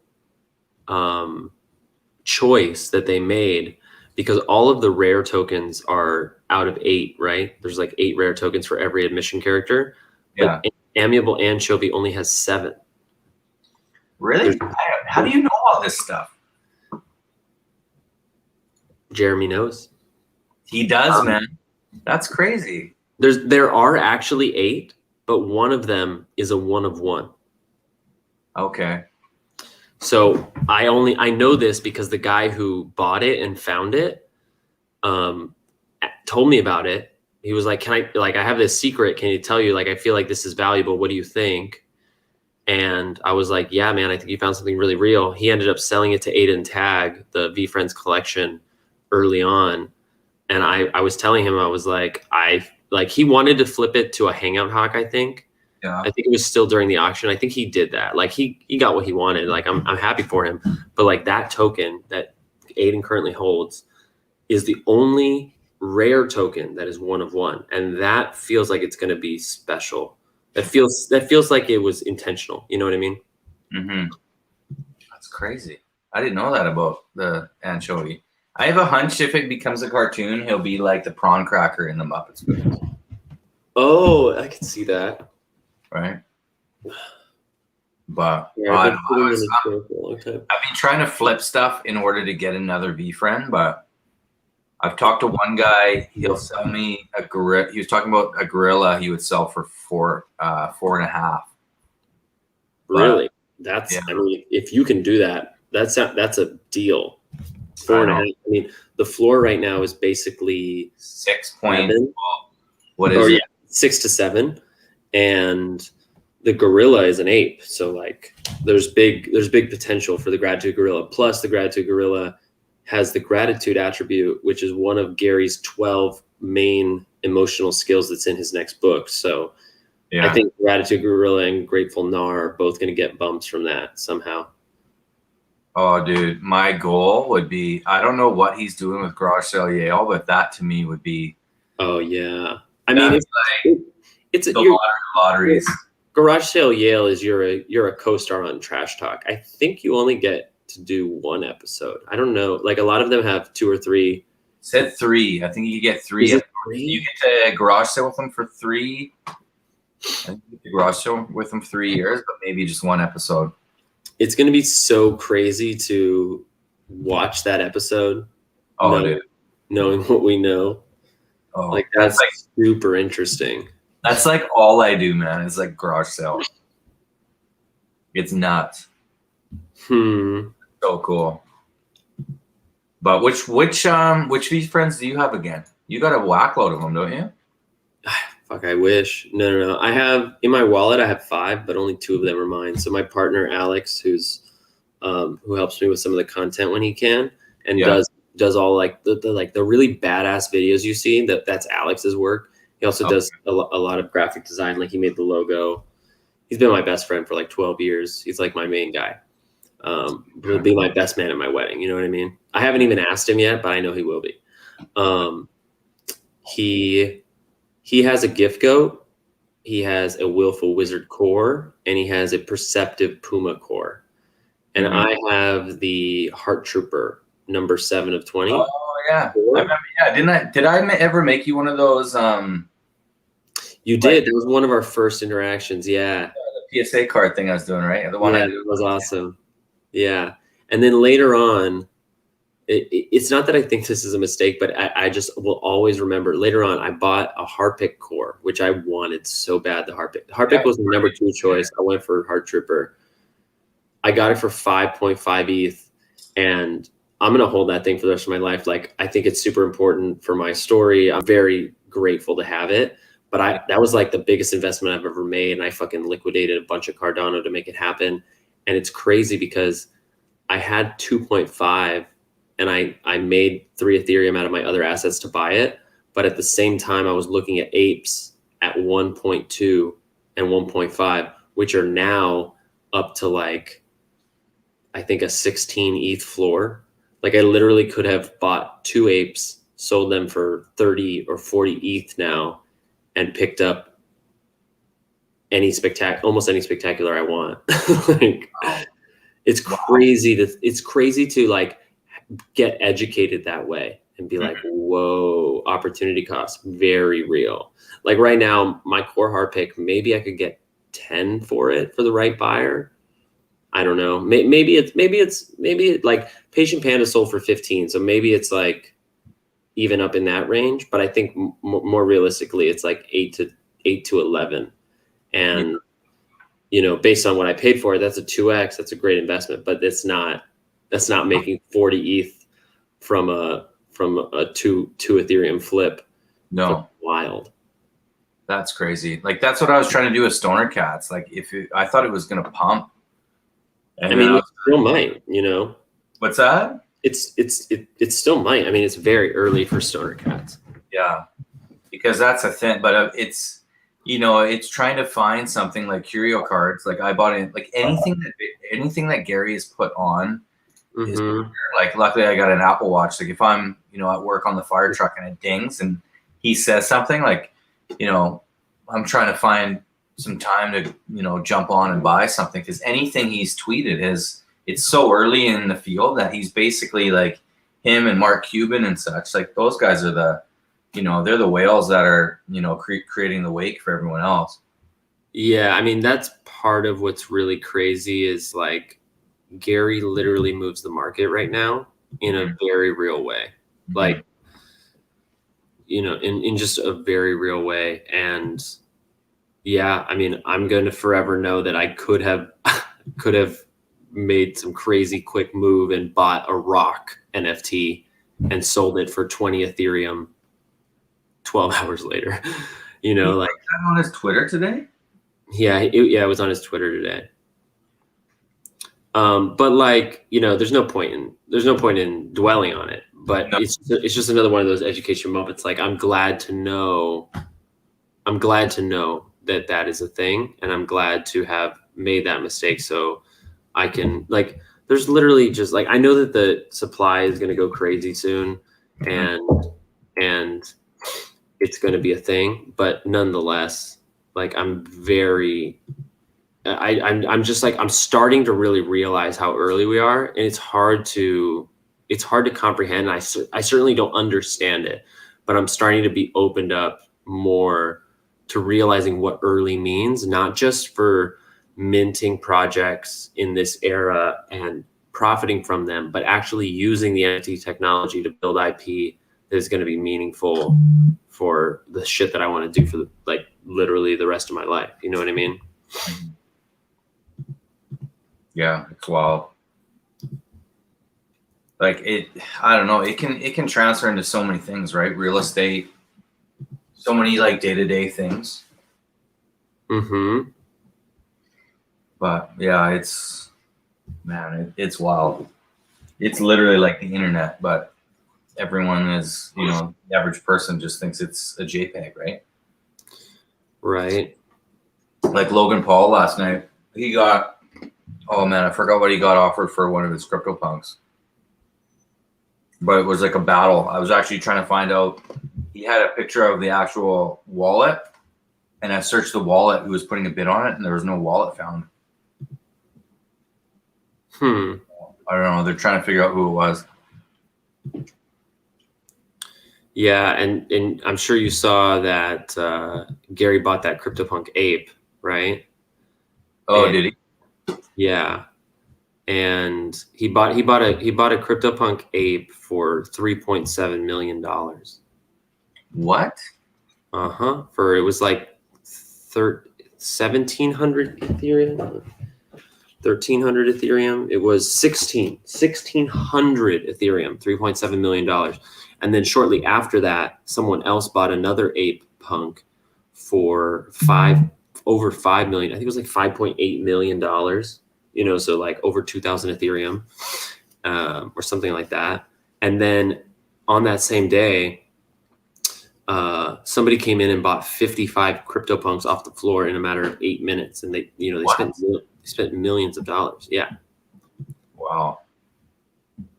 It's crazy, man. I have buddies that had a CryptoPunk at one time because they were free, right? Like, I don't know if you've ever listened to the podcast of the two creators, but they said they couldn't get rid of those things for a couple weeks. Yeah, I mean, they were free for like the launch was free minus gas fees, which back then were probably like a nickel. Well, and that's the other thing about the rocks that I mentioned. Like, those had been on sale for years and years, and nobody ever minted them. And then suddenly, in a moment, they start to sell because Gary Vee tweets and reminds people that what he was saying, that like projects that are minted before 2021 will have a different kind of signature. They'll just always, the blockchain will know they'll be OGs. And this is really, it's not even a 2020, it's like a 2017 mint. And he was just saying that will matter. And somebody said like this project, and he said yes. And then within 6 hours they were gone. Oh, I see it here. He just says this, and it's just a link to EtherRock, eh? Yep. And like you would have had to be watching really closely. But the thing is, Gary is dropping opportunities like that for the Discord and for Twitter too, like all the time, as often as he can. Like, he did it with World of Women, he did it with Deadheads, he did it with Fame Ladies. And it is a little bit of like manipulation, but he's trying to do the right thing. He's trying to help people. So yeah, I don't think it's really an issue. No. And he doesn't ever really invest into, he said it tons of times before, he doesn't invest into things that he believes in. And I think that just should be people in general, right? Yeah, for sure. And investing money you can't, you can afford to lose. Yeah. Crazy. EtherRock, eh? Because that was the same thing with Curio cards, because Curio cards were launched before, I think it was like within hours of within like hours before CryptoPunks or Hello Kitties, one of the two. Yeah. But dude, those are gone. You might know the answer to this because you've been doing more like trading. Like, can you make an offer on an NFT that is hidden in someone's wallet? Do you know? Hidden in someone's wallet, like that they don't know about, or that they haven't, like, are you saying that they haven't put it up for bid? They haven't put it up for bid, and on OpenSea, you can make offers, right? With wrapped ETH, but you can also hide things in your wallet. Like, you can select certain NFTs not to be seen publicly, and I'm thinking about picking up a Fame Lady, because the floor is picking up on Fame Ladies, and I don't know, I just have a good feeling about it. And I like World of Women too, but I have one, and the floor is more than I can play with right now. And this one that I'm looking at, the crown has already, are you familiar that the Fame Ladies, they all get crowns? You can mint crowns. Okay. And the person who owns it already minted the crown. So the only way to have it is to buy it from this person, but it's hidden in their wallet. And when I go to it and I try to make an offer, it just tells me to connect my Ethereum wallet, but my wallet's connected. So is the crown, is that an add-on, kind of like Bored Ape Yacht Club, what they did with the kennel dogs, or is this something that? Yes. Only so the problem with that, though, isn't it the person that minted it gets to keep it? Because I know with apes, I was gonna buy one at 3 Ethereum. Like, man, yeah, that's another story. But I was gonna buy one, and it was before the kennel got minted. Mm-hmm. But I think once they mint that add-on, it's a completely separate entity, right? So when I was looking at apes, I was looking at ones that still had like the question marks and it was flipping screens, that it wasn't unlocked yet. Is that the same as this, or once you buy it, you get it as well? No, it's its own NFT now. So if they're sold in a bundle, yes, but otherwise you have to buy it separately. Because the floor is 0.06 on Fame Ladies. Yeah. Yeah, I don't have a lot of assets to like go big, but Fame Ladies went up when Gary pumped it. It kind of came back down, but I'm pretty sure they're still above mint price. I feel relatively certain they're still above the mint price, and I don't know. I just think I think it's possible. It's also a token that I know that my fiance likes. Like I looked at a bunch of them with her, and I'm slowly getting her more and more interested. So I feel like it's something that she can hold on to, until it's a worthwhile flip, or maybe she falls in love with it and holds it for a long time and Fame Ladies sticks around. I don't know. But yeah, it's a cheaper access for a female-led project than World of Women. And I just know there's definitely going to be space for a huge female-led project, and whether or not they make it, we'll see. But I think they've been talking about bodies, that like if you have the Fame Lady and the crown, that you can mint a body. Okay. And that they're going to have like a metaverse component, and if that's the case, like that could bode very well. No kidding. Huh. Just trying to make a little Ethereum, a little more Ethereum, Oh, I hear you. I totally hear you. And that's my problem is it's like, even with VeeFriends, right? I bought one. Like I wanted to buy, well, ideally I wanted to buy 6, one for each of us and our family, but I bought the one. And then basically what I'm doing, I'm sitting on that thing till, it's basically, it's going to be in there for 40, 45 years. Like basically whatever Gary's plan is, like, man, everything he has ever said, the guy's hit. Like every ball that's being thrown at him, he's connected with, except for, he's knocked out of the park. Except for Uber, right? Like he's like, that's the only thing he didn't invest in that he regrets. So yeah. And he would have, but he was in a moment where he didn't want to be like signing the check for his friend Travis, but also, I don't know if you know, but at that time he and his wife had just put a down payment on a house. Oh, really? Either that, I'm pretty sure it was down payment on a house, or maybe it was an apartment, but like he had just made like a significant down payment after accruing value in his investments and being less liquid than he was saving all that cash for those years. And so it just wasn't the right timing for him to write the regular check that he was starting to write.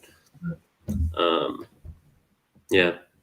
What I find is huge with this though, like even Logan Paul, like I went on, it's such a hidden gem. Like it's basically like, like Tesla has its eggs and stuff, but you basically follow these guys. Like Jay-Z posted a CryptoPunk on his Twitter, and everyone posts the number. So basically, once you have that, you have access to their wallet, right? And it's pretty interesting. Like anytime I find someone's wallet like that, and I'm sure it's not their only one they have, but right. You look at Gary's wallet. I think if you just bought what he bought, just going by just the market in general, it's usually always hype and FOMO and that. And it's like, if you basically just follow his wallet, I don't think you can lose really. You can, but it's hard. It actually is hard. Like if you're following what some of these whales and Gary and people you trust, basically if you follow people you trust, like, and you're patient enough, like you should be winning. Like I feel fine picking up a Fame Lady, knowing that Gary is holding dozens. Like he literally has like 2 dozen of them. You know, he's also gone hard on World of Women. He's picked up like 8 of the Night Goddess. You know, I'm curious if he minted one of those. I really hope he minted one of those rocks, because dude, I want him to win so bad. And like, I know he's already gonna win. Like, he doesn't need me to care about it. But like, I feel like he's accruing so much value in these NFTs already. Like, if he needed to buy the jets, let's say they went on sale for some reason very soon, and he needed to put a bid in, he would have some serious assets to move around and make that happen with. You can see my screen, right? I'm gonna add, let me add it. Oh yeah, you're on the Gennady wallet. I'm gonna look at the other wallet. What's his other one? Is the VeeFriends wallet. All right. The Whelps NFT just sent him 5 stuff. You know, you can look at the activity, right? How's that? Let me see what you're saying. So right on the left, activity. Yeah. You can see everything that. Go ahead, click on it. You can see everything that goes in and out of his wallet. So you can see like these transfers. This is people sending him stuff. Yeah, I try to get their project seen, right? He also bought like a long neck lady yesterday. Even just 4 days ago, he was still buying World of Women. He was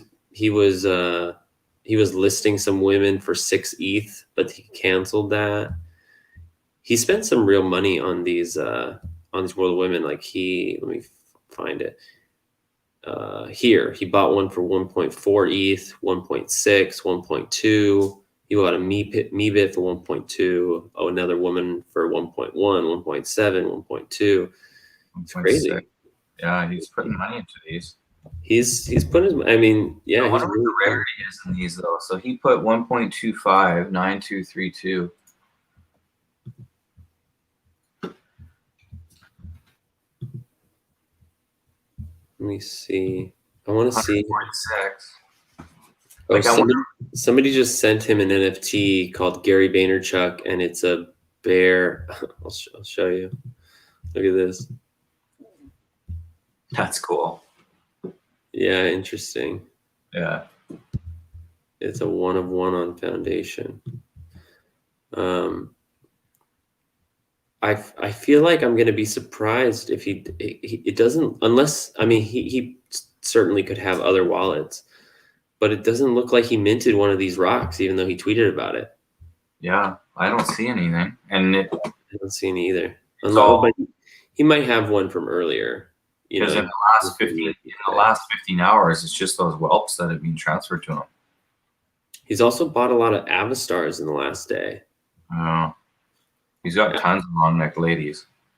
I haven't really dug into Avastars. I know it's an earlier project. I know Jimmy.eth is like a big figure in the community, but there's something new that's happening. You can I think with Avastars, there's no like limit on how many will be minted. Wow, he really bought a lot of them in the last several days.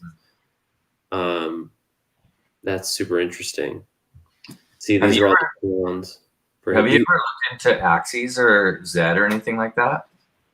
No, I just briefly looked into Axes yesterday, but very like surface level. And I'm familiar with Zed. Like I know a couple people who have horses, and I actually was talking to a guy today about getting a Genesis unraced female. I think that's what he was suggesting. Mm-hmm. But I know that breeding is coming out, and I know that breeding is out, and I know that they're also going to raise the prices soon for how much it costs to breed. Mm-hmm. I know, because that's where I'm on the fence. It's like, do I buy Axes and have my kids play the game and get them slowly into it, or I don't really want to buy Zeds and get my kids into horse racing right when they're young, right? Even though they make money, doing it, but for them, it's like, I just want them to find a game that they like. And then, like even like you said, you buy this rock for 3 Ethereum, you flip it to 20, like, man, that's life changing for anyone, basically.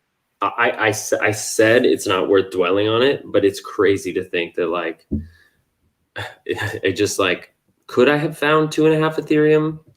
Yeah. But the other thing, it was on a bonding curve. So for everyone that got bought up, it was more expensive. So okay. So if I had jumped on it, the 100th rock sold for 10 ETH.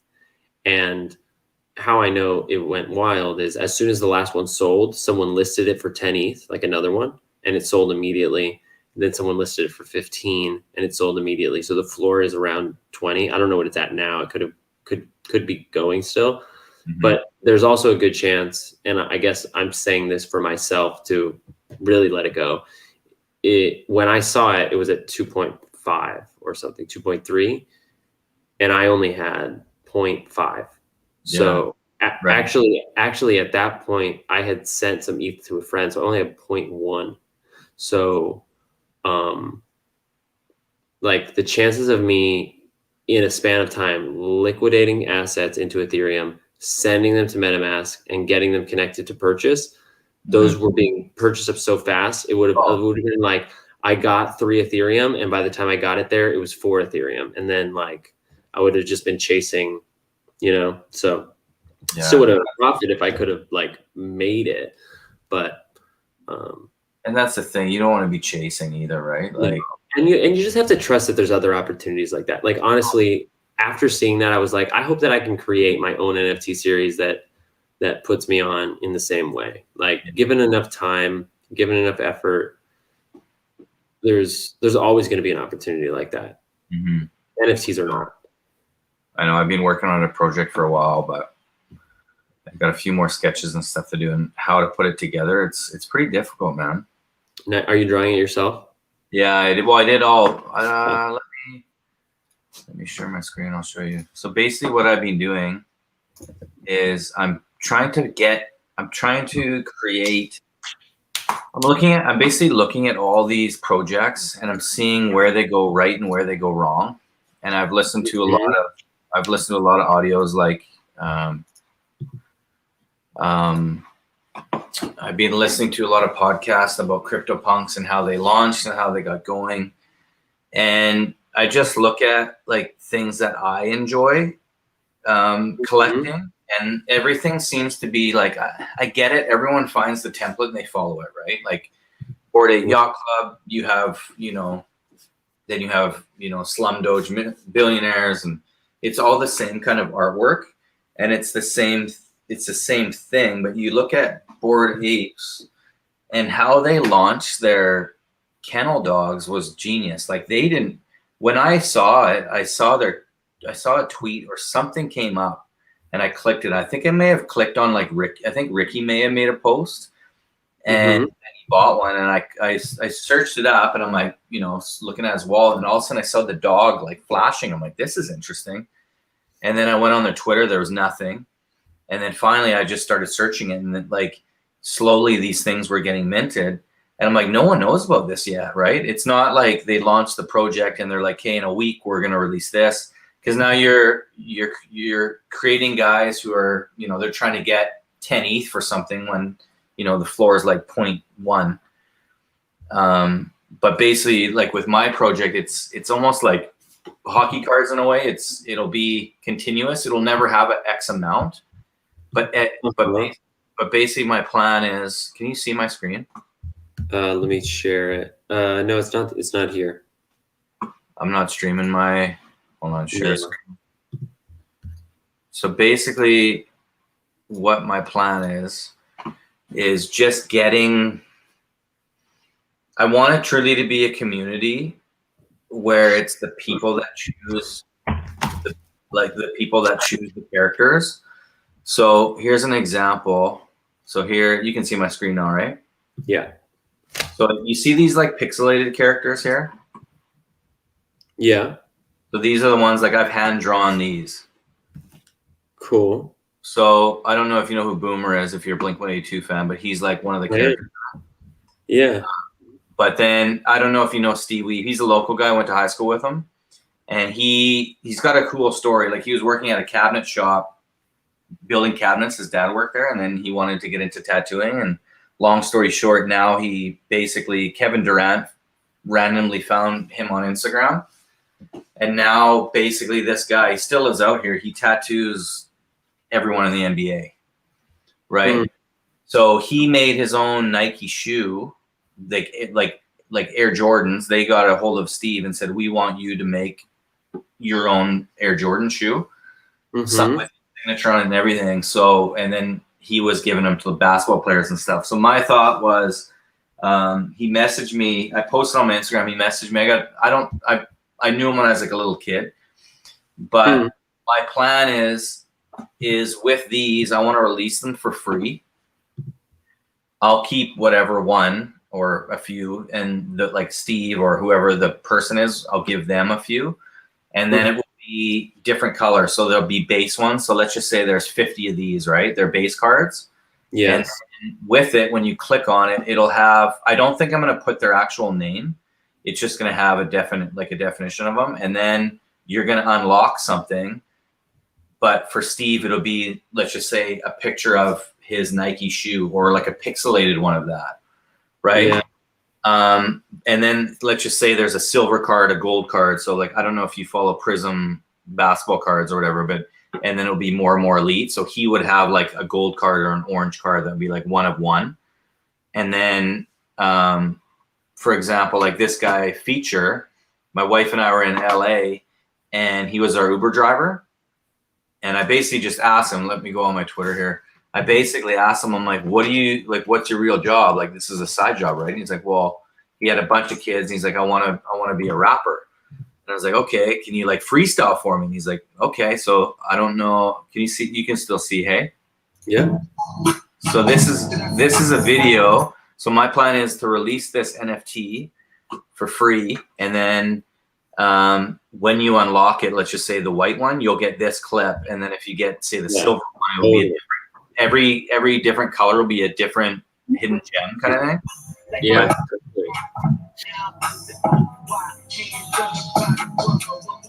Right. So my plan is, this is actually the name. I got to mint it yet. It's called Commune FT. And then, yeah, it's basically it, man. So everyone, random you should very much consider minting on Polygon, because if you're going to make it free, if you do it on Ethereum, whoever you send it to, if they buy it, they have to pay gas. So it's not free. It costs gas. And if you send it, it costs gas. But if you do it on Polygon, it doesn't. I've never even heard of Polygon. It's a separate blockchain that OpenSea just added in the last 2 weeks. Yeah.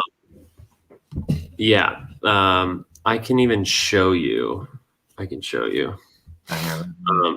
You like this ape? That's dope. Is that yours? No, I fucking wish. But I know the guy who owns it, and he gave me derivative rights to make an ape derivative with this ape, which is pretty cool. What's that? Like a 3D one, kind of? No, so like with Bored Apes, with Cool Cats, with a lot of different projects, you get commercial rights to the NFT that you own, right? And like, have you jammed with the other Brian, Crypto Bully Camp, in Clubhouse at all, or on Instagram, or no? So, excuse me. His name's Brian Lopez, and he's got an amazing story because he bought into VeeFriends, bought into apes, flipped his apes to buy a Go from Gary, bought a epic adaptable alien from Gary, then found the one-of-one auction from Candy Digital. Did you see that Candy Digital did a one-of-one for the Dodgers World Series ring? No. Oh man, but you know what Candy Digital is? Yeah. Yeah, so their second NFT after the Lou Gehrig was a Dodgers World Series, and maybe I can even call it up.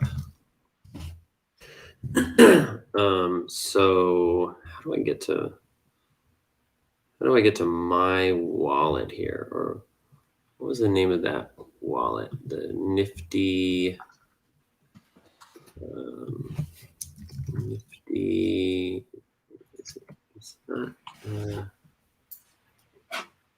I'm forgetting the name of the wallet that they used, but anyway, they maybe if I do Handy Digital Dodgers, because I saw Chicago Bulls just launched some of their rings too, but it wasn't one of ones. They were like 50, I think. So check this out. This is a real ring that exists, and it's a unique ring, and they auctioned it off for $95,000, or they auctioned it off, and Brian bought it for $95,000. So here he is, Crypto Bully Camp. And the reason he did it, and also they sold these $20 tokens, which are pretty dope. This is a little animation. I'll show you.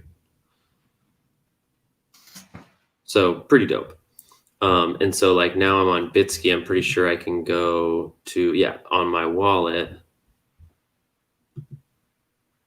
I got 2 of them. And I just haven't sent them to OpenSea yet, because if I want to transfer it, right, I need see the transaction fee for the gas, and which means I have to send Ethereum to this wallet, and I just haven't done it yet. But for Instagram, so Brian is a huge Dodgers fan. He's like from Los Angeles. He's like a legit Dodgers fan, and he created this master plan basically in his mind. Actually, let me go to his page. He created this master plan in his mind where he was going to sell. So he was going to sell either a VeeFriend and the Bored Apes that he had to flip up to this, which is his dream ape. And then he's going to put this ape on his jersey because he's the winner of that auction, he gets to throw the opening pitch at a Dodgers game. So not only does he get the 1-of-1 NFT, he gets the ring itself, the physical ring, which they sold to like only specific season ticket holders for like $35,000. But he's also going to do a huge marketing campaign with this ape because he owns this Bored Ape token. He owns the derivative rights, meaning if he sells a t-shirt or if he makes a sneaker with this ape on it, he owns the commercial rights to it. So that's what I was saying about this guy is he owns this ape, so he can allow me to make a derivative, meaning it's like a remix, you know? Like because he owns it, he can give me authority to create something with it. Is that why the apes have like blown up, because you're getting the rights to it? It's one of the big reasons. Yeah, it's one of the big reasons. Like, how do you know that? Like, it doesn't show that on their landing page or anything, does it? Yeah, it's like a known quantity in the community. Yeah, that's wild. Yeah, it's a real thing, and like there are some ape derivatives that are selling for like real money too. Like people making their own art on top of apes, selling for like 2 Ethereum, 5 Ethereum. Mm-hmm. You know, there's just a lot of opportunity right now. It's outrageous. Yeah, and apes were 10 ETH when I went to sleep last night. When I woke up, they were 15 ETH. More or less, yeah. I know that's the one thing. I was actually going to pull all my, like I was clearing my ledger just to buy one. Like you were trying to sell some things. I was selling a bunch of I had a bunch of whack load of Bitcoin. I knew just like looking at Bitcoin that it was bearish, and I knew, I knew it was going to keep going down. And I'm like, because I have a zone I think it's going to hit, but that's a whole different conversation. But I was like, man, if it's still going down, if it's bearish, why am I not, putting this into?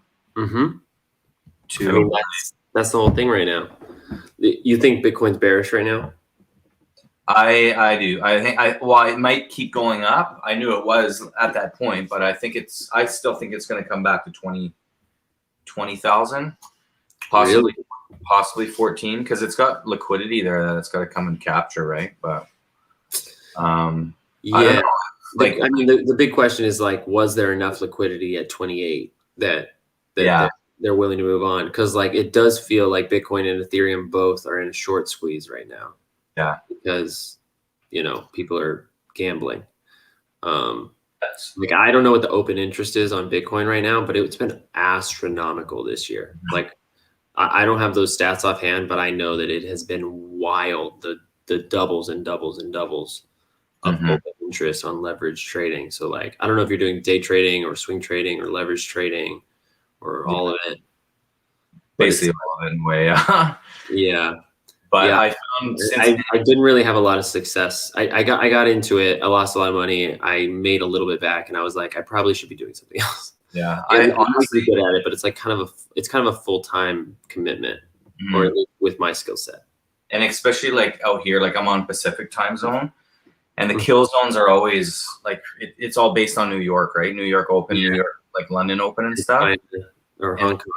The time was horrible, and I'm not an analytical person at all. I'm like more of an artist, creative person. And once I saw NFTs, I was like, man, this, and I find with NFTs, there's so much of it. You do your research, you trust your gut. And if I would have, like, dude, I'm looking at it right now. Bored Ape Yacht Club their floor is 14.25 ETH. So Canadian dollars, that's 48K. Yeah, and what's crazy is that could very likely be a good deal. Right? Like this is something I've been thinking about a lot. Well, yeah, I mean, given enough time, for sure, I think Bored Apes have had their cultural moment that I think will cement them for the long term.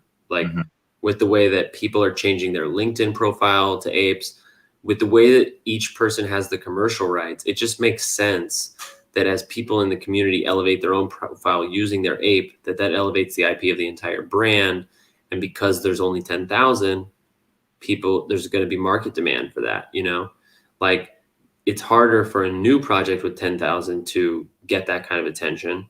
But Bored Apes being early enough, being innovative enough, having the right community, it feels like they've really crossed over into like all but guaranteed long-term. Yeah.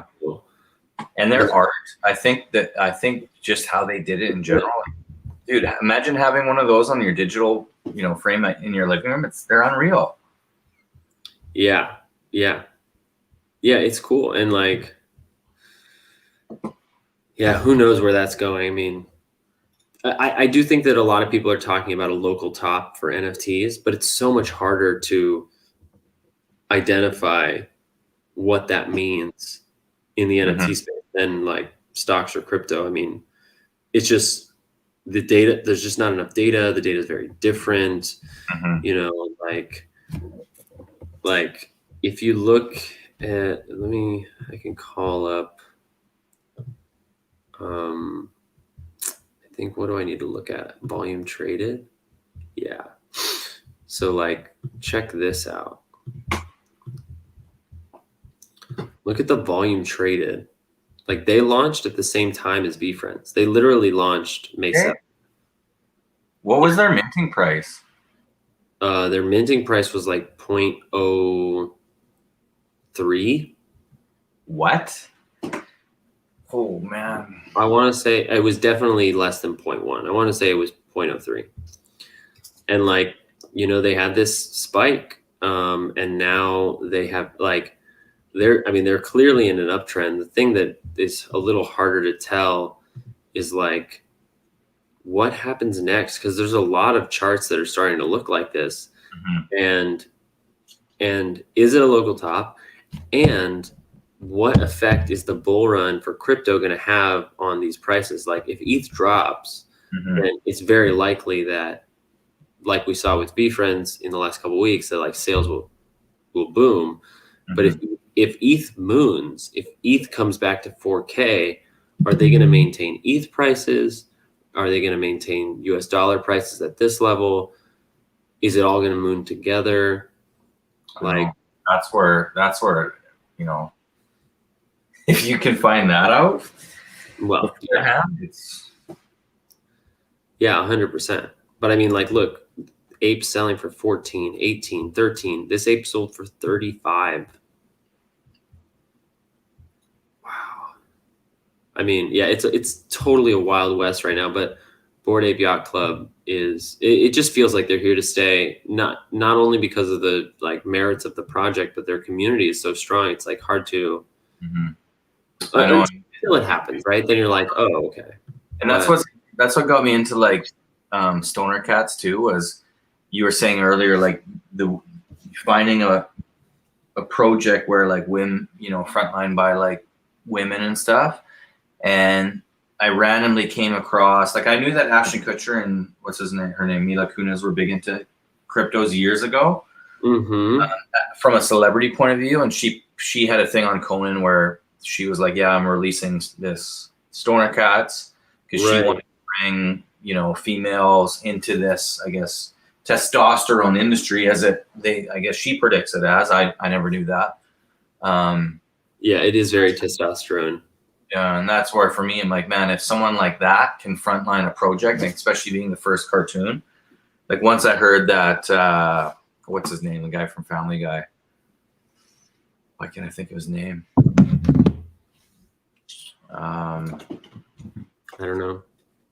What's the guy that created it? Seth MacFarlane. Once I knew Seth MacFarlane was going to be two of the characters, I was like, okay. Oh yeah. And Chris Rock. Let's go.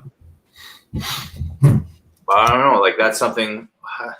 It's interesting for me. It was just going to kind of be a quick flip, but you know, you like you're saying, if Bored Apes were at 0.03 or even 0.05 at launch, like you look at, what was the one you were saying? You were looking at again? The Fame Ladies? Yeah, like even that, you put like, what are they? The Fame Ladies, they minted for 0.05 and the floor is 0.07. But that's the crazy thing. It almost feels like you can mint anything and turn a profit. Like that's not actually true, but it's like feeling like it because like basically if it sells out, right? And I guess you can't mint something knowing it's going to sell out because it hasn't done it yet. So how do you know which one of these you buy and if you get a crown or not with it? There's a website where you can look it up. It's in their Discord. In their Discord, in their announcements, it's like crown.fameladies.com or whatever, and you just put the ID number. So like, let me see if I can get you the exact link. Look it up. I might buy one tonight. Yeah, I might buy one tonight. I'm actually converting. I mean, it's crowns, plural crowns, .fameladysquad.com. So I can actually squad.com. Yeah, so type of lady ID and see later. You got it. Yeah. So if they didn't claim their crown, you basically buy them and you'll get that crown. You have to pay gas, but yes, you mint it, so you have to pay gas for the crown, but yes. Like the one that I was looking at. I'll go back to it. The one that I was looking at is this one, and you know it's a zombie. I like the hair and the Astro outfit. I checked the rarity. Please, if you're watching this stream, don't buy my Fame Lady. I mean, market's the market. It's all good. But I haven't bought it yet for two reasons. Number one, the ETH I have is in ETH on Polygon because I was telling you there's a separate blockchain, right? So I can show you this too. So this is my NFT. That's cool. Yeah, thanks, man. I'm really proud of it. Create? No, I did this. I hired an illustrator to do this. This is me as the sorcerer. Yeah. And then I added the logo that VectorBot Tim made for me, and a spacey background. And then this effect is from a video app called Mojo. And I originally minted it on. Was it Dave that did that? Like Max the Miata? No. Well, No, same but looks like his kind of artwork. yeah, it does have some similarities. So like what I did is I minted this on, I have an offer. Oh no, I made an offer to somebody. Yeah. I accidentally, so I'll tell you the story. So what happened was I minted this for Gary, and this is like me, right? Stands as a sorcerer. This is my avatar, yada, yada. I put all these properties on it. I said minted for Gary Vaynerchuk in the properties.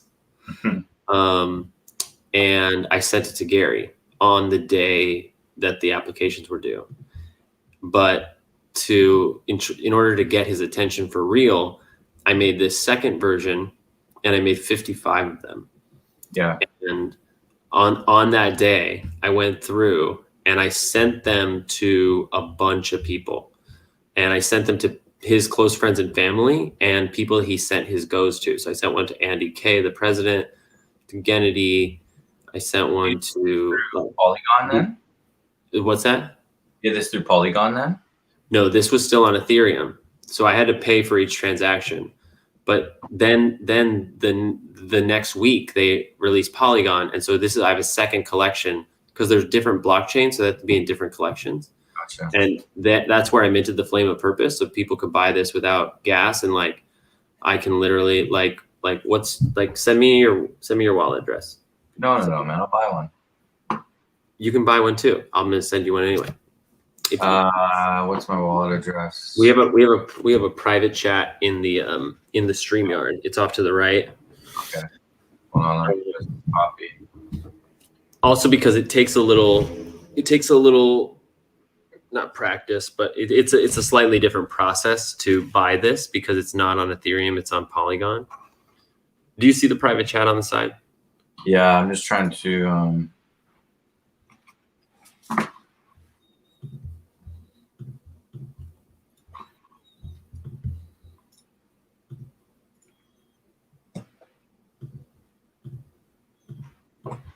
So you think with my project, the best would be to do on Polygon? Like, how do you even? If you're planning to do it for free and give it away to a lot of people, then yes, because otherwise you're going to pay gas for every transaction. And every time, if let's just say you're going to do a drop at a certain time, and all of a sudden, there's some huge launch, some huge minting project, and the gas fees are like it's nuts. Some of these things where the gas fees are. Because this is on Matic, I mean, I guess you won't see the dialog box because it's not in my browser. It's on OpenSea, or I mean, it's on MetaMask, so you don't see that notification. But I have a notification where I have to sign for this, but there's no gas. There's no gas. The thing is, on Polygon there is gas, but it's so cheap that OpenSea has voluntarily covered all the costs of minting and transfer because they make more on the make more on the sales. Yeah, you know what I mean? Because they'll make whatever 2.5% or whatever, right? Yeah. So I made this one for the community, and then people were so jazzed on the Sorcerer Revealed that I made 55 more on Polygon. But in order to do it, you have to go to your wallet and you have to convert. Why are you taking so long to load my wallet? You have to convert your Ethereum into ETH on Polygon. So come on up and see. So see, I have wrapped ETH and I have ETH. I don't have it here because I'm actually currently converting my ETH on Polygon back into ETH. But here you go bridge to Polygon, and then you can convert into ETH on Polygon, and you pay gas for that. You pay gas to go back and forth to that, like you would with wrapped ETH. But for all the transactions you use this purple ETH on Polygon for, you don't pay gas.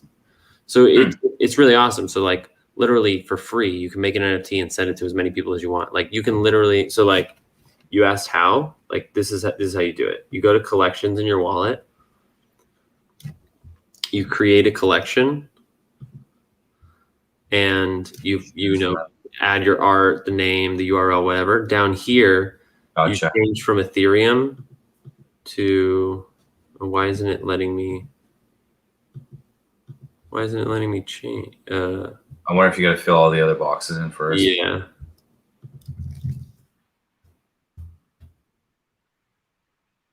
Huh. That's cool though. Yeah. I understand. Yeah, it'll just be a drop down, right? This name is. I just typed in random shit and this name is already taken.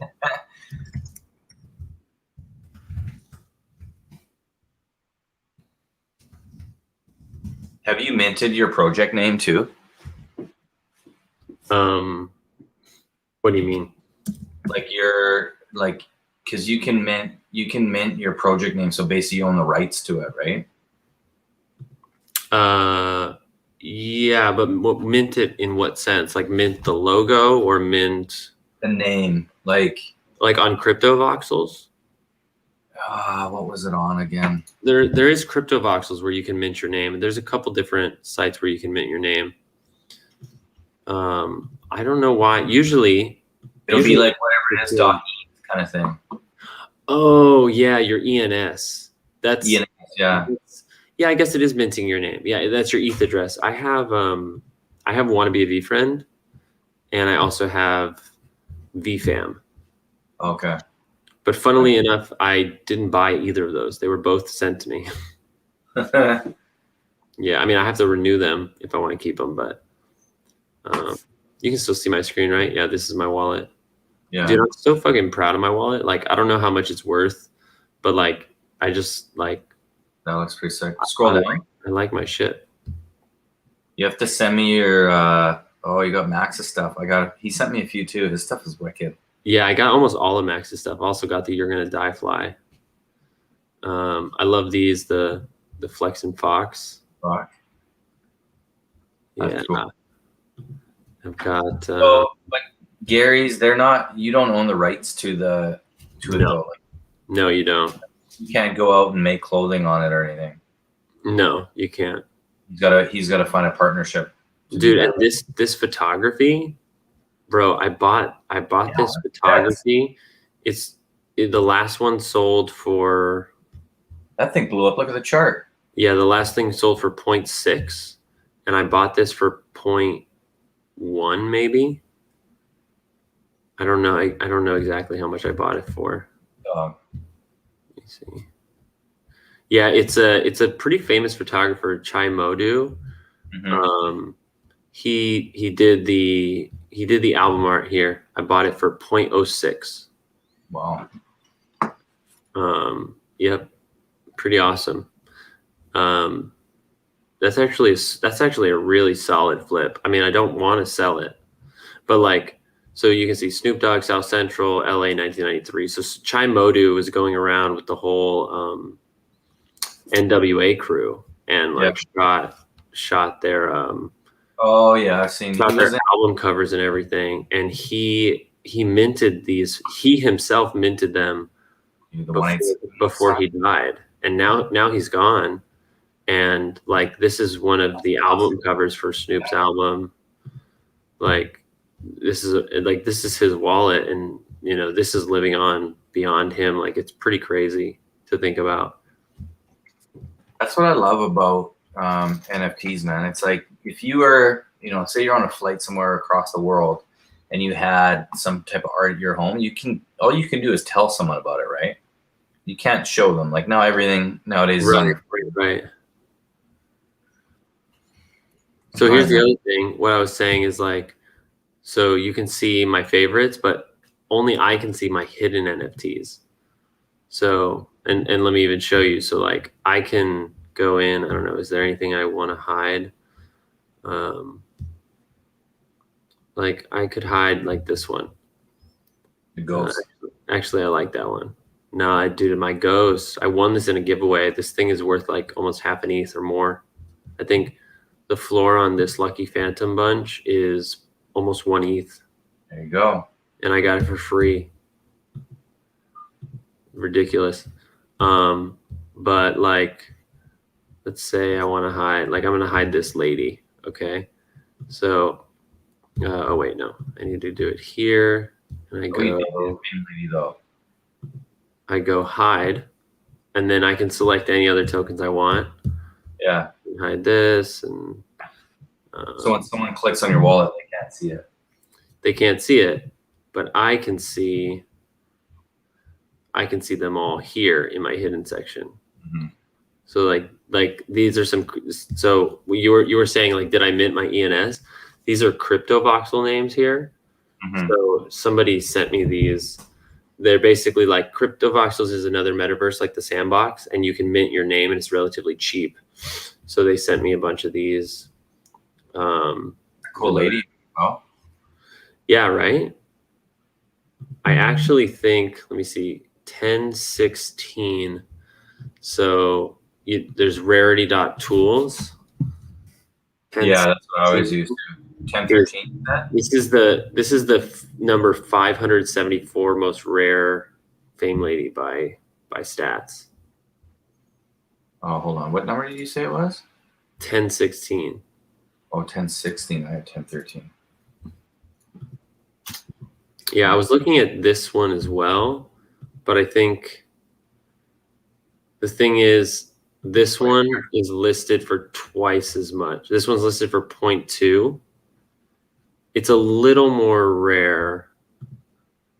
Like, yeah, so this one is also a zombie. It's basically 1200. This one is closer to 1500, but it's, almost half the price.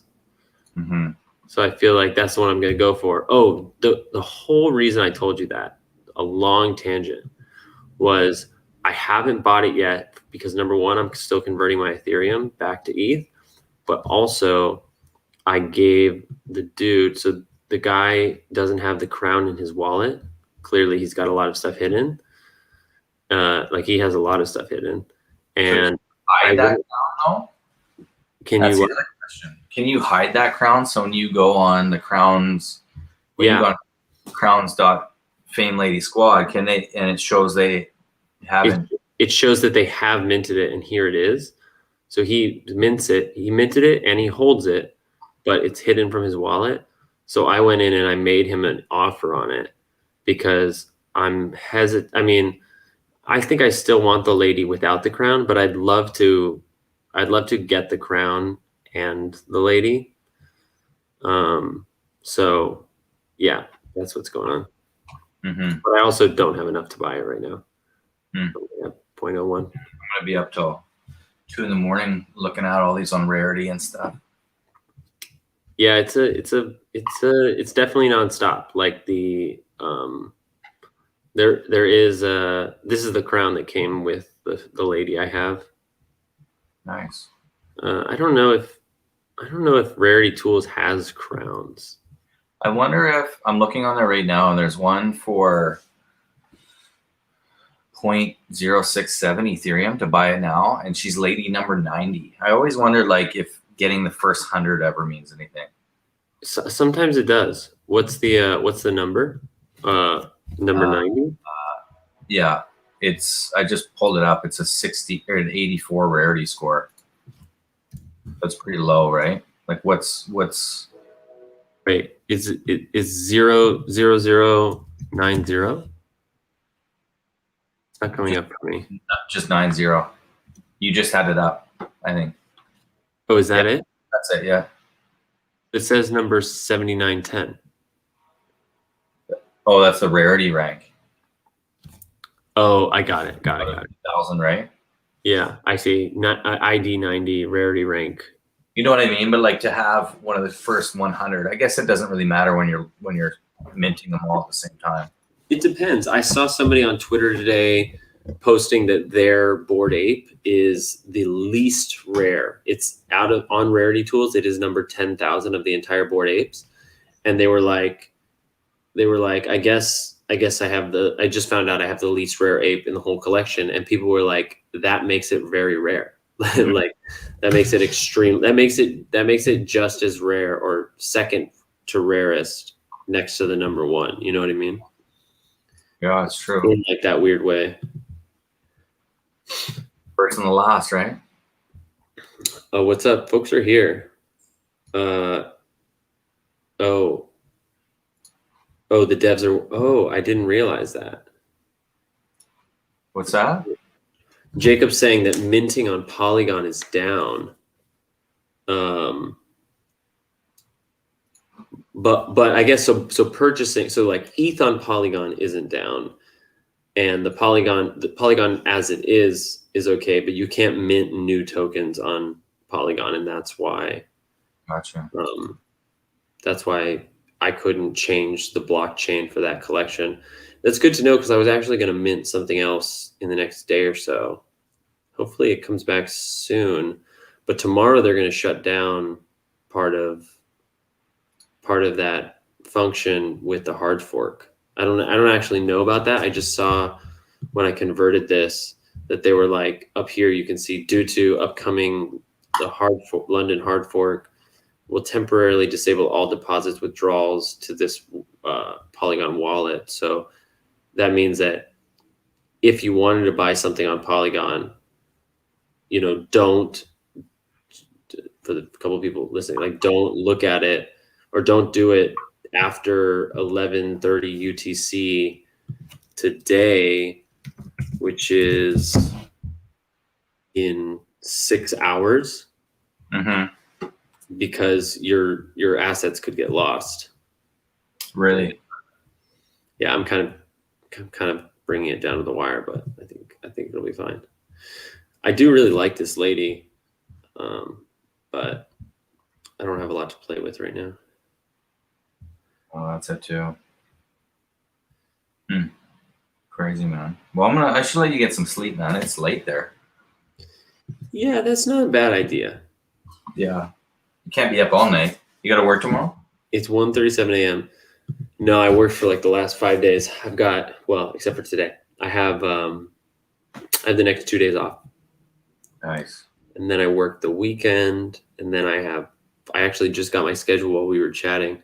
I've got Monday through Thursday off next week, which means I can take side gigs, stack some cash, do VeeFriends. I'm like so bullish on VeeFriends. It's bordering on unhealthy. It would be unhealthy if the community wasn't so nourishing. You know what I mean? Like, for real, spending this much time doing something could be very unhealthy, but I'm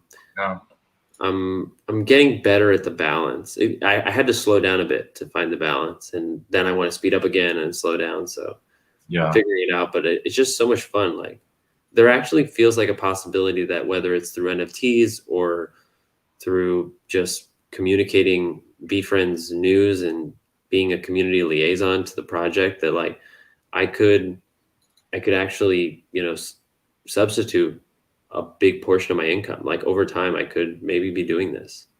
Yeah, Crazy. I think so. I mean, obviously, I know it's possible, but like a lot has to happen. I have to do a lot to like make that a reality. Good night, Jacob. Thanks for being here. Thanks, man. But like, it's amazing that like the community is supportive of that and feels like they want to see that happen. I think if I become a sorcerer, then it might be inevitable, so long as I stay the course. But I think whether I do or not, I think I have a real shot to build something, you know, and, you know, possibly leave my job someday. That's the goal, I guess. Yeah, I like my job fine, but I hate having a job, and I hate having a boss, and I'd rather be on a team. Like, I'd rather be equal plane, or at least like have an open channel. You know, like, I can't make suggestions about what to do at the restaurant. You know, like, I'm a server, and I have a compassionate boss. Like, I have a good situation. I'm like very lucky to be working at the restaurant I'm working at, but it doesn't change the fact that I hate having a 9-to-5. And I didn't know that until I started this job, because for the last 10 years, I've been an independent contractor. I've done, you know, performing and random teaching gigs and just odd jobs for years. And now I'm like, you know, Gary would always say, like, a real entrepreneur suffocates in a job. And like, I had to do plenty of jobs that I had bosses at, you know, plenty of contracting, but I didn't realize it until this experience where I'm like, actually, like, maybe not 100%, but like, it is suffocating to be in this job, even though I'm very grateful for it. It's a huge privilege. It like totally was a stopgap when I needed it. Like as soon as possible, I'd rather be doing other things. Yeah. You know.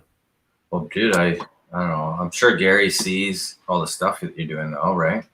Yeah, he definitely sees. I send him the StreamYard link every time we're live. Really? That's one of these days he's just gonna happen to see it at the right time, get the notification, come in, and I'm gonna be like, hi. Yeah, right. That's cool, man. Well, it's sweet what you're doing though. Like I know. Yeah, I'm loving it. I'm having so much fun. I know for me and everyone I've talked to loves it. So thank you, man. Yeah. Well, yeah, and like this was great. Damn, we chatted for like an hour. Wow. Yeah. Thank goodness my kids are in bed, or else we wouldn't be chatting at all. Yeah. Well, we should have you back during the primetime hours to do like a proper community chat and introduce you to folks and. Yeah. And tell me again, where are you right now? You're on the Pacific Coast. Yeah, so we're basically right on the border, the Canadian-U.S. border. We're 45 minutes east of Vancouver. Okay. Like as far west as you can go. So we're just in this city called Chilliwack. We're in one of the suburbs there. So that's cool. Yeah, we got a little dirt bike. We got an acre here. We have a dirt bike track in the backyard for the boys, and yeah, we go swim at the river every day and fish, salmon fishing and all that type of stuff. So mountain biking's like, we have some world-known like mountain bike trails pretty close to here too. So good place to race boys. Nice. Yeah. Well, I hope to catch up with you soon, man. And thanks for reaching out. This is cool. Yeah. Well, I know we chatted lots, and I was like, let's jump on a call or something like that. So yeah, it's always better. Like, and I really like the ease of this StreamYard. So, like, it was easy to come on here, right? And like, we could share screens and stuff. I will say that it's not quite as personal as the Instagram Live, where it's like really more face to face, because I'm like looking at the screen to look at you, but I'm not like giving you my eyes. Yeah. So, like, I would like to bridge that gap, but nonetheless, this it's nice to just we don't have an agenda. We're just like you're just going through your stuff. Is it so you run this on Twitch then? Yeah, this streaming thing is through StreamYard, which I bought a subscription for, but it broadcasts to Twitch and YouTube. Like, you can add as many destinations as you want. I think I can add up to like 7 destinations or something. Okay. That's sweet. Yeah. So right now we're live on the Twitch and YouTube, but I think only people don't really know the YouTube exists yet. Right now it's just only people. I don't know, man. YouTube's the biggest sleeper right now, because you put stuff on there, it stays there forever, right? And like anyone will search anything. Instagram, people aren't really searching for stuff, right? That's a good point. That's a really good point. So yeah, I know. I gotta get a TikTok going and stuff this week. My wife keeps bothering me. So. Oh yeah, make it happen, man. I mean, dude, it's hard. It's hard for me. I'm doing all this content, and still TikTok. I just don't know the editor enough, and so I get really slow. I get really in the weeds, and then I feel like I'm not making the most of my time. But I've really got to unlock that. Like, I'm trying to do YouTube and TikTok and maybe even LinkedIn soon. I shouldn't even say maybe LinkedIn. I just don't know what I'm going to put out there. I feel like every platform's a totally different feel to it. Right? Like my wife, she put a video of one of her ducks hatching, and I came home from work and I'm like, oh, how was your day? And she starts laughing. She's like, look at this, and shows me this video. I'm like, oh, that's cute. And she's like, look how many views it had. Had like 1.8 million views and like, and then now I think it's like 9 or 10 million. She's had what? Yeah, what's the company? Lad Bible reached out to her and wanted to use it for. So yeah, it's pretty wild. Stuff can go viral, and that's the problem with Canada is, like, I know talking to Ricky and stuff a bit, like he does really well on a Snapchat. Like in Canada, there's you can't get paid to do anything unless it's like an Instagram where a company, we can't get paid. The direct sponsorship. So because she was weird. Why? Like what? Why? Canadian government's weird, man. Yeah. So like, so if you do Twitch, like you can't receive subscribers. You can't. I haven't really looked into Twitch that much, but yeah, I'll have to look into it more and see. But I know with some things, it's really difficult. Yeah, I'll just have to move to Costa Rica instead. Yeah. Oh shit! I just got my Whoa! Why is gas so expensive? I know. I just bought one of the. I just bought a. Let's see if it pulls up here in my wallet. Wait, what? Oh man, I need 0.16 to finish this transaction, and I only have 0.15. Really? That's really shitty. Can I just get a little slower gas? So on this Crown thing, if you put the name and it says claimable, does that mean they've already claimed it, or no? No, if it's claimable, then they haven't claimed it. Sweet. I just bought one. Nice. I lowered my gas. My ETH is on the way. I think I want to buy this one, but I'm a little wary. The zombie one. Zombie guy. I'll show you really quick. This I bought 5.1. I just bought 5.161. Nice 5.161. Yeah, I'm gonna check it out. Pretty dope. Oh, nice. Ooh, I like this one. All right. It's got a great ranking. How much did you pay? 0.6? 0.6. Yeah, there's 0.7 almost. That's awesome. Yeah, 0.069. Let me look at this again. 20. Are you seeing my screen? I shared it. Like that feels pretty good. Yeah, I'd say. I think I like it. Yeah, I think I like it. I feel like it's more valuable with the Crown, and I don't like if I was this guy and I woke up to an offer on my Crown that is not visible, and the same person who made that offer had bought my Fame Lady. Yeah, you would give it to him. I would. Would you? I don't know, but I only offered him 0.1. I don't know. I mean, I don't know if what is it? Crowns for ladies. I mean, I wonder if they've even really sold. Oh yeah. 0.1 is actually a big offer. They've sold for less than. If he sells it, this one sold for 0.1. Most of them are selling for like a fraction of that. Oh, maybe I should change my offer.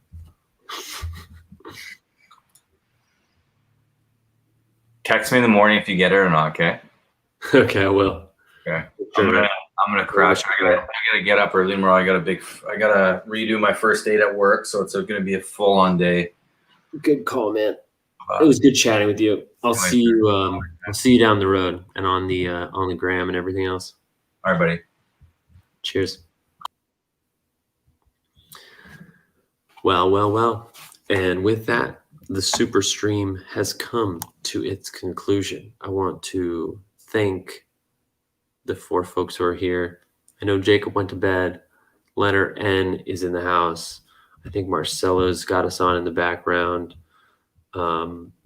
Maybe we got ETH 2021 girl here. Whoever you are, I appreciate you hanging. Yeah, that was just a hang. I definitely need to sleep. I can feel I've been up long enough that I'm hungry again, and that's not sure what I'm going to do about that. We'll be back tomorrow. We'll see what happens next. Looking forward to it. The podcast is out now. The NFT is out now. Gary's dropping hints all over the place. Get your VeeFriends. I almost said hide your kids, hide your wife, get your VeeFriends. Broadcasting it is cool. Rest well. Broadcasting what? Broadcasting. I wonder what you're talking about on broadcast. Good. That's all. Okay. Anyway, my gratitude to you. We'll see you in the next one, and good night.